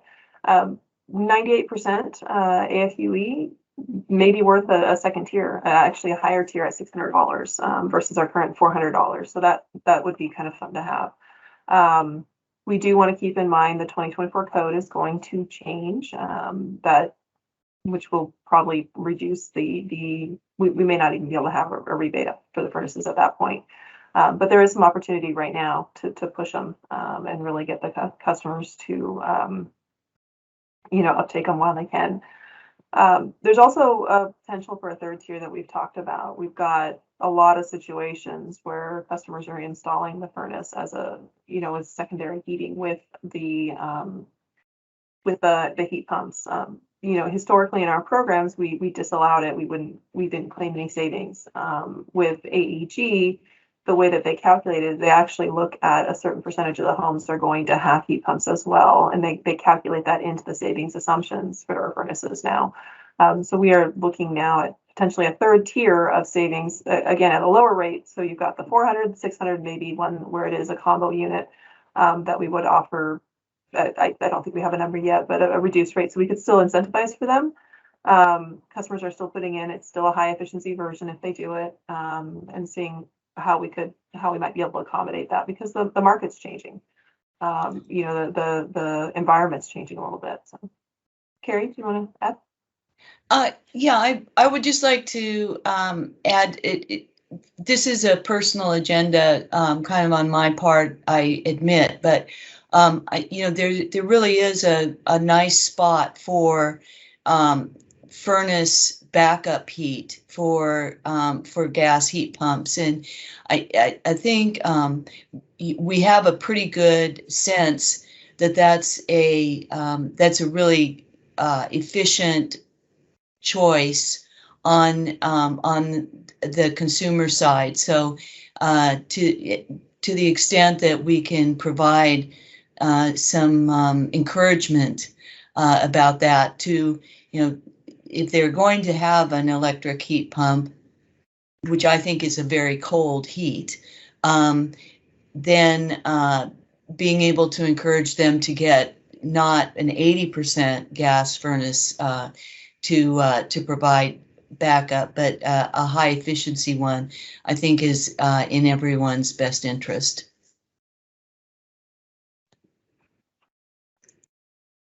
Go ahead, Becky. We have been hearing some increased interest from manufacturers around this type of thing. I think probably what you're describing, Monica, is more of an ad hoc version of it done by the installers, but we have heard some manufacturers with interest in creating contained units that have both the heat pump with gas backup. So I expect that we'll start to see more products like that in the future. Yeah, if you have any research or anything like that to that you could forward along, Becky, that would be great for us to kind of keep in mind as we're looking at what our options are. We recognize the savings aren't there the same as if it was a furnace on its own. Yeah. And until code actually changes, it's still an opportunity to push that higher efficiency upgrade. So if there's some way for us to accommodate it, we think we need to. And strictly, I mean, Carrie was talking about a personal agenda. For my personal agenda, I got to meet goals. So I want to make sure that I'm not, cut my nose off to spite my face by saying, nope, can't do it at all. We're looking for, instead of can't, how can we do these things? How can we help with these? How can we actually drive it and get the savings that we need? So trying to keep a open mind to these potential opportunities. Thanks, Becky. Yeah. So outside of furnaces, we have the Wi-Fi thermostats. These are the smart thermostats next, not next to them, so sorry. Nest, there we go, or Ecobee, something along those lines. The ones that are actually connected via Wi-Fi. We have explored them in the past. We did not find them to be cost effective enough to actually add them to the program. Outside of just being a standard programmable thermostat. So they were really just lumped in with the programmable thermostats at $25 a piece. We think there's an opportunity to go ahead and separate them out now, perhaps around $100. So we're still exploring, but that sounds like that we'll be able to encourage them a little more, which would be great because I think that's the way the industry is moving. And for it to be cost effective now, the CPA is saying that it is cost effective at a separate tier. So that'll be good to finally have that, be able to recognize it and have that in the programs. And then looks like we're going to be able to add clothes washers back. We had them when I started with the program in 2010, I think, and then ended up having to remove them because they were not cost effective. So they are cost effective. They are cost effective again. Not at a huge rebate, about $40, but it is something, something that we can maybe just remind people of. It'll be a great one to put in the bill inserts. Clothes washers tend to seem to be a little more, let's say, movement on them. So just remind people that they think about gas as well when they think about their clothes washer, and hopefully we'll be able to incentivize some of those moving forward. On the commercial industrial side, there's a few things that we're keeping in mind. Some of our food service measures are not going to be available to be rebated in the near future. With the HB 1444, and I think this is the one that actually changed the requirements where we had to remove the Energy Savers kits. It also noted that fryers, dishwashers, and steamers were needed to be the high efficiency, not high efficiency so much as Energy Star. Many of the commercial appliances that we currently offer in this food service category are, they do exceed the Energy Star version 2 standards, but not enough to actually have that margin to be able to incentivize them further. The criteria that I believe was put into place is this equipment that was manufactured in 2021, so newly manufactured equipment, which means we need to move forward with a tariff change to remove them from our programs at this point. There's a lot of stock, there was a lot of stock, let's say, that had potentially been installed, but now we're getting to the point where they need to be removed from the program, because it's going to be newly manufactured stock, and then it falls within this criteria, and it's not really it doesn't fit our criteria anymore for rebate eligible. Excuse me, losing my earpiece, excuse me. Under that vein, we're looking at it, the question came up, would we be able to explore whether we actually could incentivize something to reach code specifically for food service measures? And the reason this came up is a lot of food service measures or food service equipment that gets put into restaurants is actually used equipment. We looked at, can we incentivize people for used equipment, understanding that there is a difference in savings potential and that, and it just was not viable. We kind of researched it with TRC and we could not figure out a way that we wouldn't be double counting savings for used equipment. So this is kind of looking at it from a different perspective, and I don't know if it's viable, but AEG brought it up and something we want to talk about, at least briefly explore, if nothing else. If there's this trend for restaurants to install used equipment that would be less efficient than that, which is the new equipment is, the price point for the new equipment, is there any opportunity for utility to push them away from that used equipment to the new equipment instead, since that is still on the market? I don't know if there's any precedent for it. I'm not sure what we've seen from other utilities in other regions, but if anyone has anything to add to that or recommendations, we'd love to hear it. I think the answer is probably going to be no, we can't, but it is something to consider, because there is Brady, please do correct me if I'm wrong, but I think there's a significant portion of restaurants that end up using used equipment. Yeah, that's exactly right. And that was also part of the recovery, was reinvesting in new equipment and high efficiency equipment. So yeah, it's a much smaller portion than obviously purchase new, but that market has grown. So yeah. Something will go ahead, sorry. Oh, I was just going to say, this is something that Monica, you and I think have talked about a little bit in the past. It's at least an interesting idea, and I appreciate Cascade thinking about it.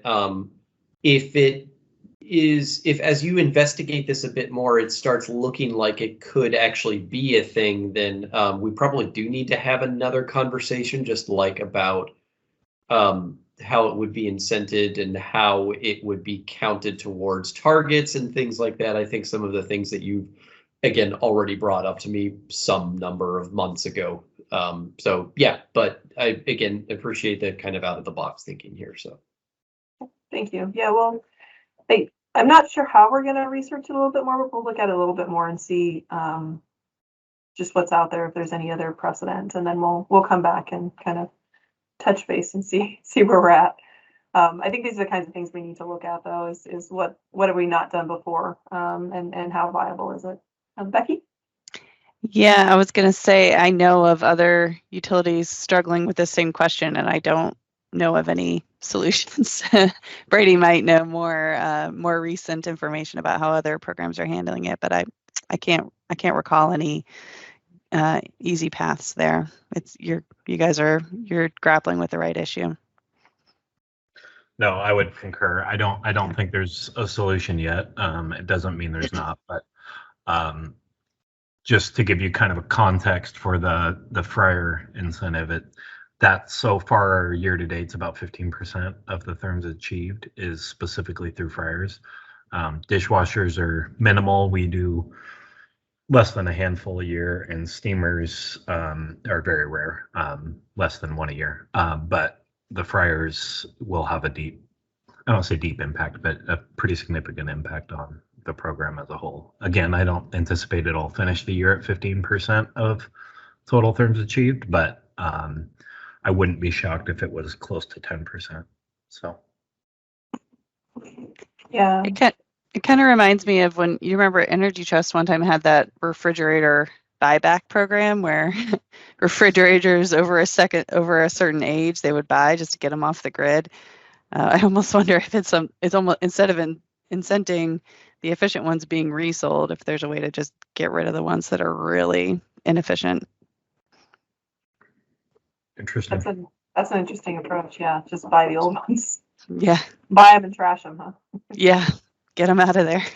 Well, and I think it was a small amount, but it was really more the disposing of it, getting rid of it, like paying someone to come and pick it up and literally dump. So yeah, or maybe I don't even know if they pay. Maybe it was like $100 or something to. It was like 35 or something. Yeah. Oh, was it? It was a really small amount, if I remember right. But yeah, it's been a minute. So. And I mean, if I'm not mistaken, I believe PSE is still running their I think it's specifically refrigerator buyback program.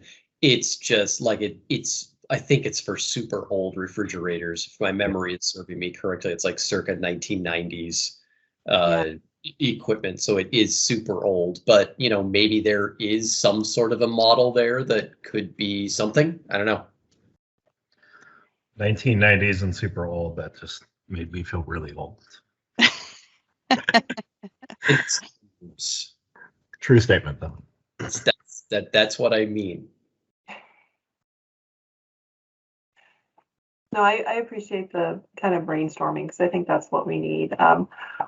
AEG didn't realize when they ran the numbers that the HB 1444 actually did apply to the fryers and the steamers and the dishwashers. So we checked in with them just recently, like, oh yeah, we were just informed that actually that the breadth of that House bill was a little wider than we had anticipated or understood.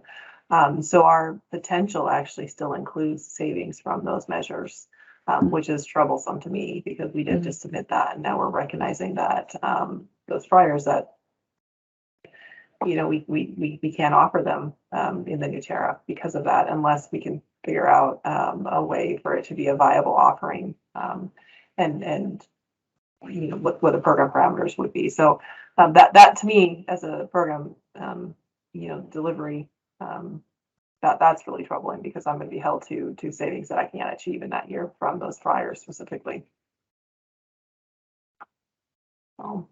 Yeah, fryers are the big one. Yeah. Yeah, and that was by the way, 23,000 over 23,000 therms accounted for in the CPA just for fryers. Mm-hmm. Oh. Okay, so boilers, there's an opportunity there with boilers, and this is something that TRC, Brady's team, had actually suggested to us earlier in the year, is to add a new tier, essentially a new measure for boilers. There's we have the efficiencies, maybe even 3 tiers, 97%, 90%, and then a mid efficiency. Brady, you might be a little better to speak to the mid efficiency option, but we TRC identified a sector where there's really a opportunity for promoting these more heavily. Keep in mind, we have our custom program, so we can always offer rebates through the custom program. But we found that if there's a prescriptive offering, then it's actually listed there, and people think about it, and it's attainable, and it's more obvious what we actually have. When we say, oh, you can do custom, if it's not ringing a bell with people, then they don't even know to ask about custom. So sometimes having these prescriptive offerings specifically listed out is a bonus, and it helps us build up that prescriptive queue, that prescriptive pipeline that Brady was talking about earlier today. Yeah, so the mid efficiency boiler, it's not wide. This isn't a wide use case scenario, as in probably 5 or 6 every couple of years, but it is used largely within schools, and I would say just bigger users. It's preferred by a lot of ESCOs for large boilers where they don't necessarily want to go with an extremely highly efficient boiler. So I think we've done 2 so far this year, which is about on par, maybe a little above normal for halfway through the year. I don't know that we'll end with more than 3 for the year, but they are typically larger boilers where going high efficiency is it's a significant step up in terms of cost. Obviously, the increased efficiency is helpful, but over the baseline of 80%, an 86% unit is still good savings. So. Thank you, Brady. Yeah. So outside of the boilers, we're looking at our installation again, potentially for the RTF and AEG. They're suggesting roof insulation may need to be reduced. Right now, I think it's at 250. Brady, I could be wrong. That's correct. Yeah. Yeah. So we might need to reduce it to $1.75 for the commercial roof insulation. Still researching, still reviewing that, but that's kind of the direction it looks like it's going. And that's the tier 2. The tier 1 is at R30 and it's $2. So I'm assuming that would drop as well. I believe so. Yeah. Outside of that, we talked about SEM already. So there's some potential in the conservation potential assessment identified through SEM projects. And as we mentioned, industrial focus initially, and then explore that cost effectiveness of the actual program delivery of the mid-sized customers that Brady was discussing. And then windows were identified as needing some updates. There's a new lower tier. The thin triple pane windows are becoming a little more prevalent on the market. I just listened to a presentation from Nia about potentially adding them to the gas portfolio and having it be shared for looking at that market transformation. I think that was at a 0.22. Is that right? Or was it a 0.2? I think 0.20 is you're 100% have to be a triple. I think 0.22 you could get there with a double, but you have to it has to be like pull out all the stops with the gas and the film. Right. So it's sort of around 0.22 is when you would really start to switch over to the thin triples. The thin triple, okay. Because I believe the lower tier that AEG has identified is the 0.22 right now.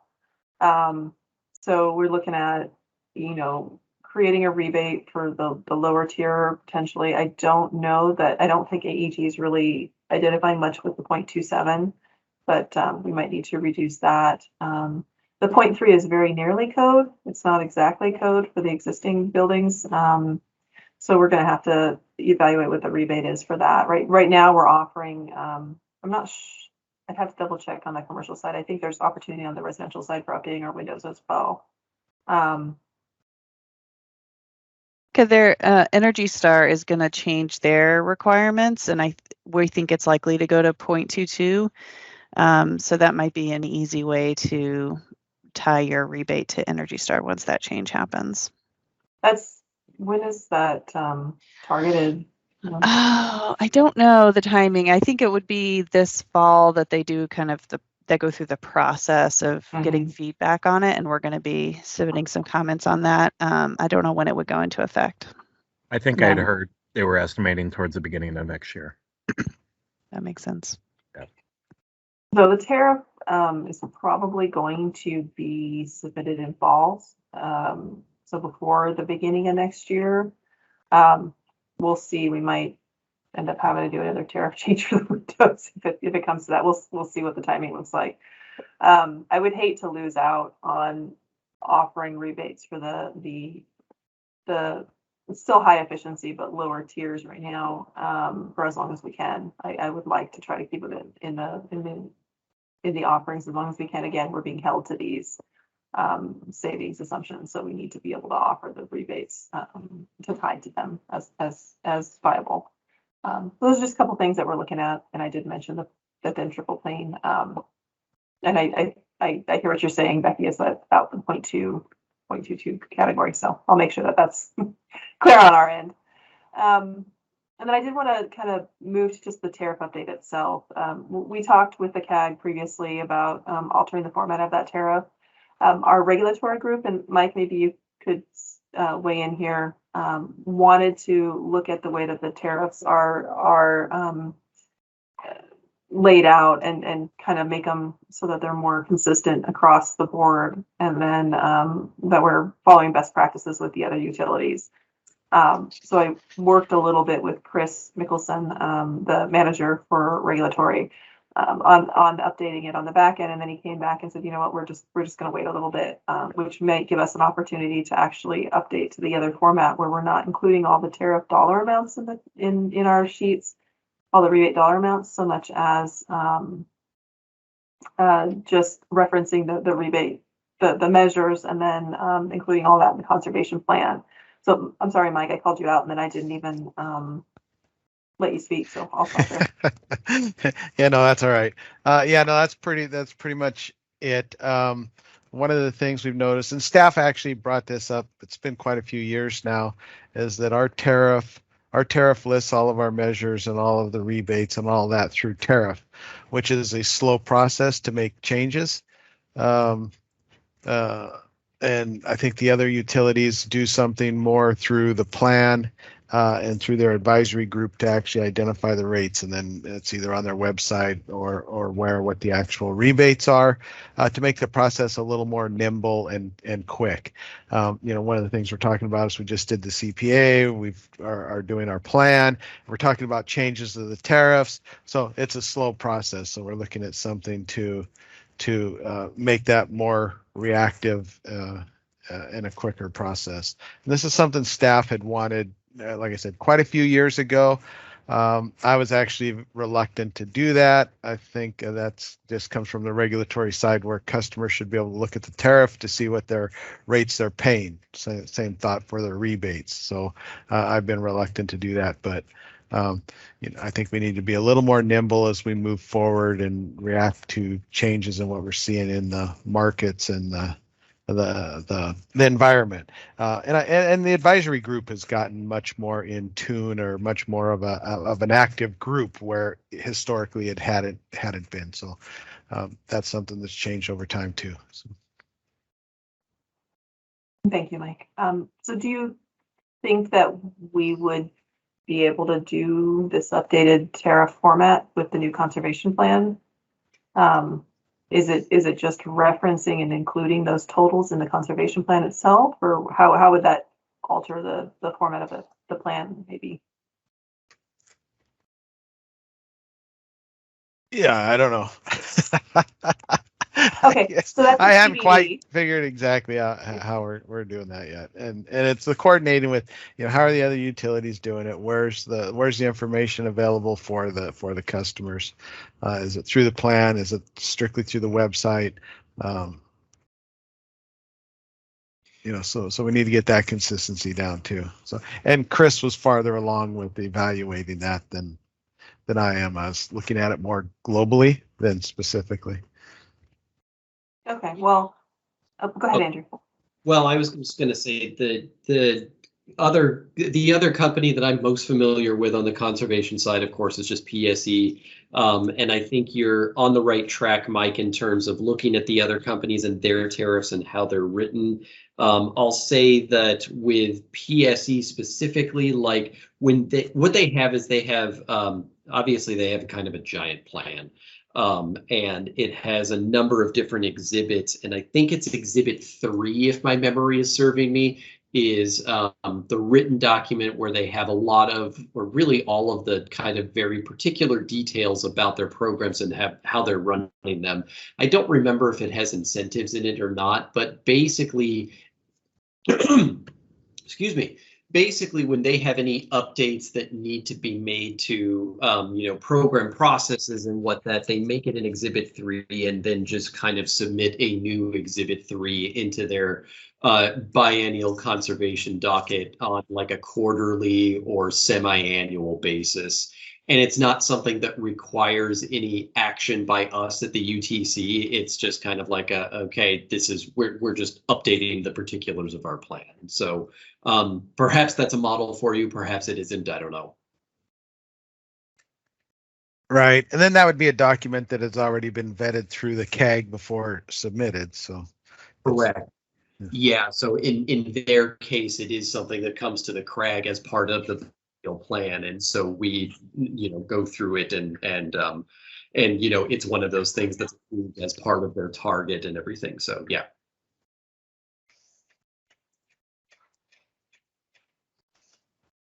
Okay, well, maybe I will take that as a to-do then, Robin, to follow up with Mike, so we can look at some of the precedent from the other utilities, and see if there's a portion of our conservation plan that we should maybe pull out and designate as the rebate specific. I mean, we do include what those rebates are in there, but we can, I think there's another way to organize it so that it does serve as a proxy for what our current tariff format looks like.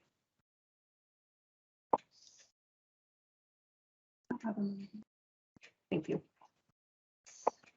Any more questions on the tariff change, or even the CPA measure updates that we're looking at? Okay. So actually, Mike, since I've got you on the line here, the next item is the decoupling. You'd mentioned that we maybe wanted to bring it up with the Conservation Advisory Group here. Yeah, I just wanted to do a little update on the decoupling aspect and where we stand. Originally, our decoupling was approved for a 5-year period. At the end of the third full year, which was the end of 2019, we had to do a third-party evaluation. That was completed and submitted. I think with COVID, it took longer than anticipated, so it was just submitted early this year, I believe. But our program is our decoupling program is set to expire the end of September.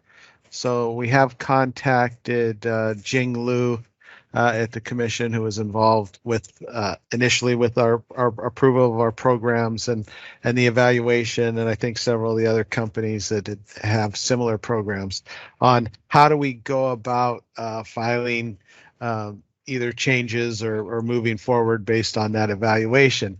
Her recommendation was that we file a petition to extend the program to our next general rate case, where we can take that up then as an item in our next general, which is anticipated to be filed in 2022. So we would be most likely doing that. We'd be filing that petition within the next month to extend that till we file our next general and deal with that full topic in the general. So a lot of members on the CAG would be, I think, would be participating in the decoupling extension filing, or that piece of the general as well. So.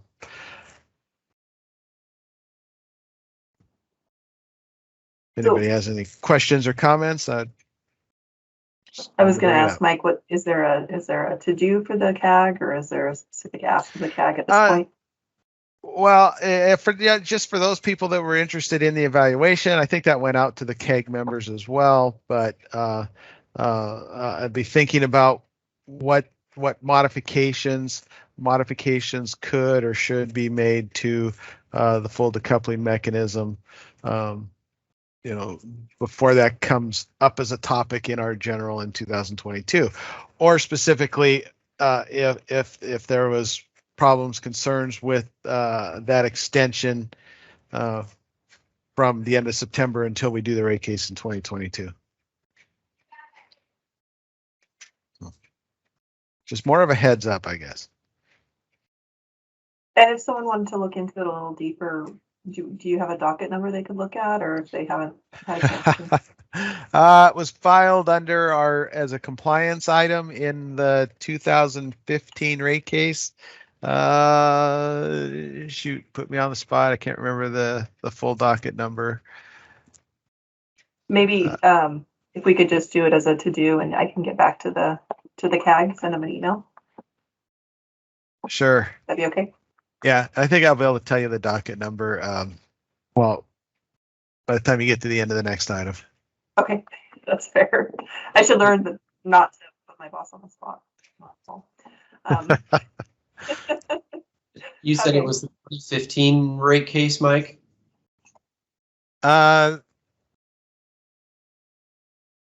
Yes, yes. So that was UG 152286. Yep, that's the one I was coming up with too. Okay. Thanks, Andrew. Can you, and I just opened up the settlement that perhaps has this information in here, but was the decoupling, was the start of the decoupling program, did that come through AGRC, specifically the one that you just mentioned? Yes. Okay. Okay, I see it now. All right, I got it. All right, thanks. Bet. Robin, can you make sure that that UG number is noted in the synopsis notes for us, please? Got it, Monica. UG-152286. Yeah, correct. Thank you. You got it. Corey? Yeah, I'll be sure to take a look at the report on the decoupling mechanism and provide any feedback if I have it. Thanks, Corey.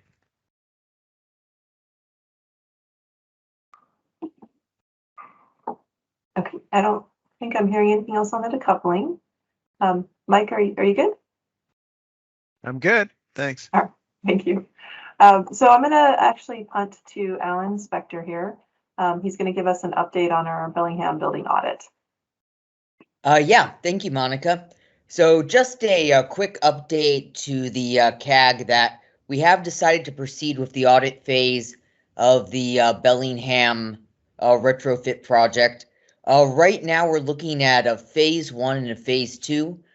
Phase 1 being having a firm, probably an architecture firm, take a look at the building and assess retrofit and new build opportunities for it that would get us to net zero energy or near net zero energy utilizing natural gas. So just looking at innovative pathways to decarbonization in gas commercial building.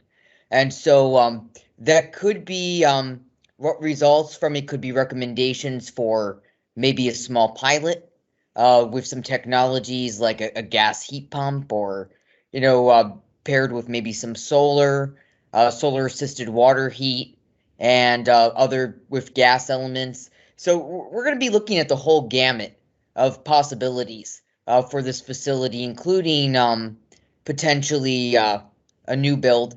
And so we're just looking at the whole range. That's phase 1. Phase 2, after they conduct the audit, they'll be looking at costing out what the range of opportunities would be for the building. And at that point, we're going to be determining whether what level of demonstration project would make the most sense for us and what we're trying to achieve, which would be to model pathways to achieve as much greenhouse gas emission reduction as possible, but within a gas facility. And so we're really trying to push the envelope. We're really trying to see what the range of opportunities are. And right now, this first piece is exploratory, but we have identified, we're pretty sure we've identified our contractor. I'll have more news about that at our next CAG meeting.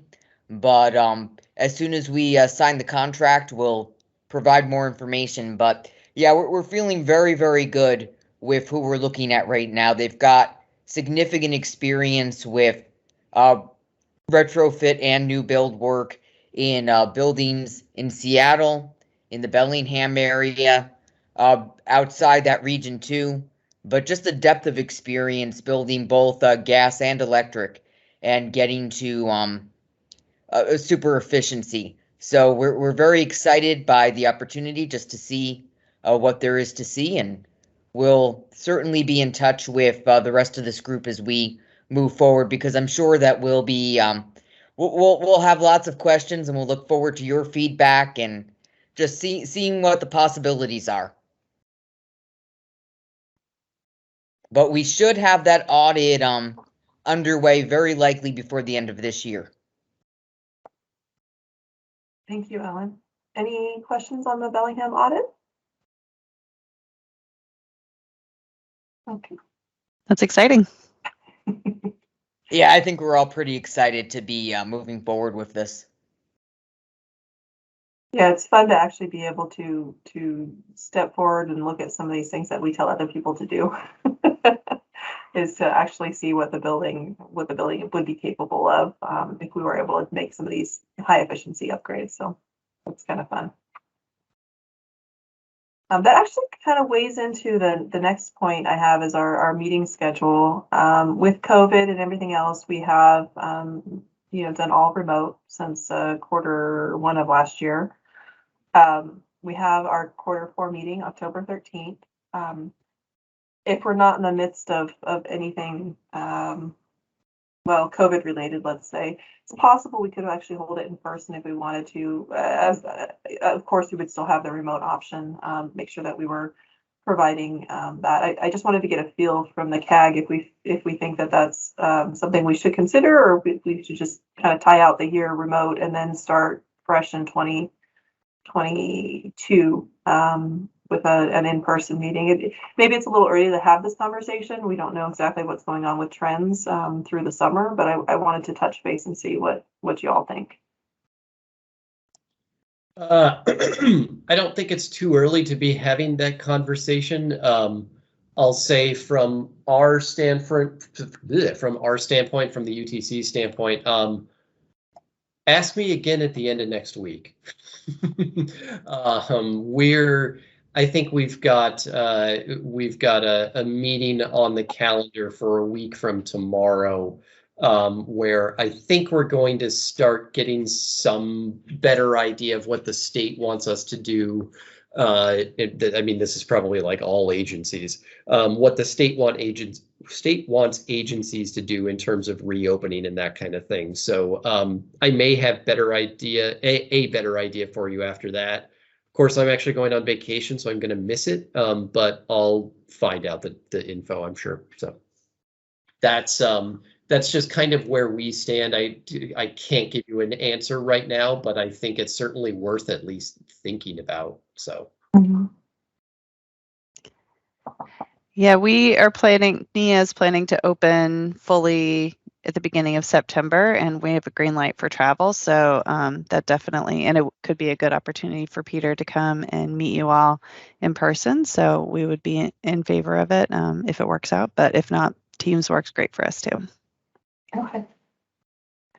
Well, I would say, Robin, let's reserve the community service room in Bellingham for that October 13th date. We'll kind of just play it by ear for now. If we're not able to do it in person, we certainly can just continue with Teams. Cascade had our second phase of folks coming back, and actually our team here just had our first day back as a team yesterday. So that was spectacular to actually see everybody. And it's the first time I actually got to see Jocelyn, who's been with our team for over half a year now. So that was really fun. Obviously, we want to do everything safely. We want to make sure everybody's comfortable. But I would say let's tentatively plan for in person, and then we'll go. We'll be flexible. We'll check back in with Andrew, see how things go from the commission standpoint, and obviously the rest of our stakeholders. And for those who can be there in person, great, and not, we'll of course welcome everybody via Teams. But again, we'll keep the environment in mind and see how things play out for the next month or two. Okay. I think that was everything on my, wow, I'm like 25 minutes early. It's unusual. Any last minute questions, comments, items need to bring up for the team here?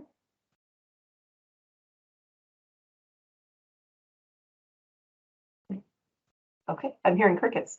That's good. So I answered everybody's questions and we're all good for summer vacation. I would say thank you so much, Peter, for joining us. I'm really excited to be able to start working with you. I'm sure Becky's excited to have some assistance. She's been, superwoman over there trying to do everything.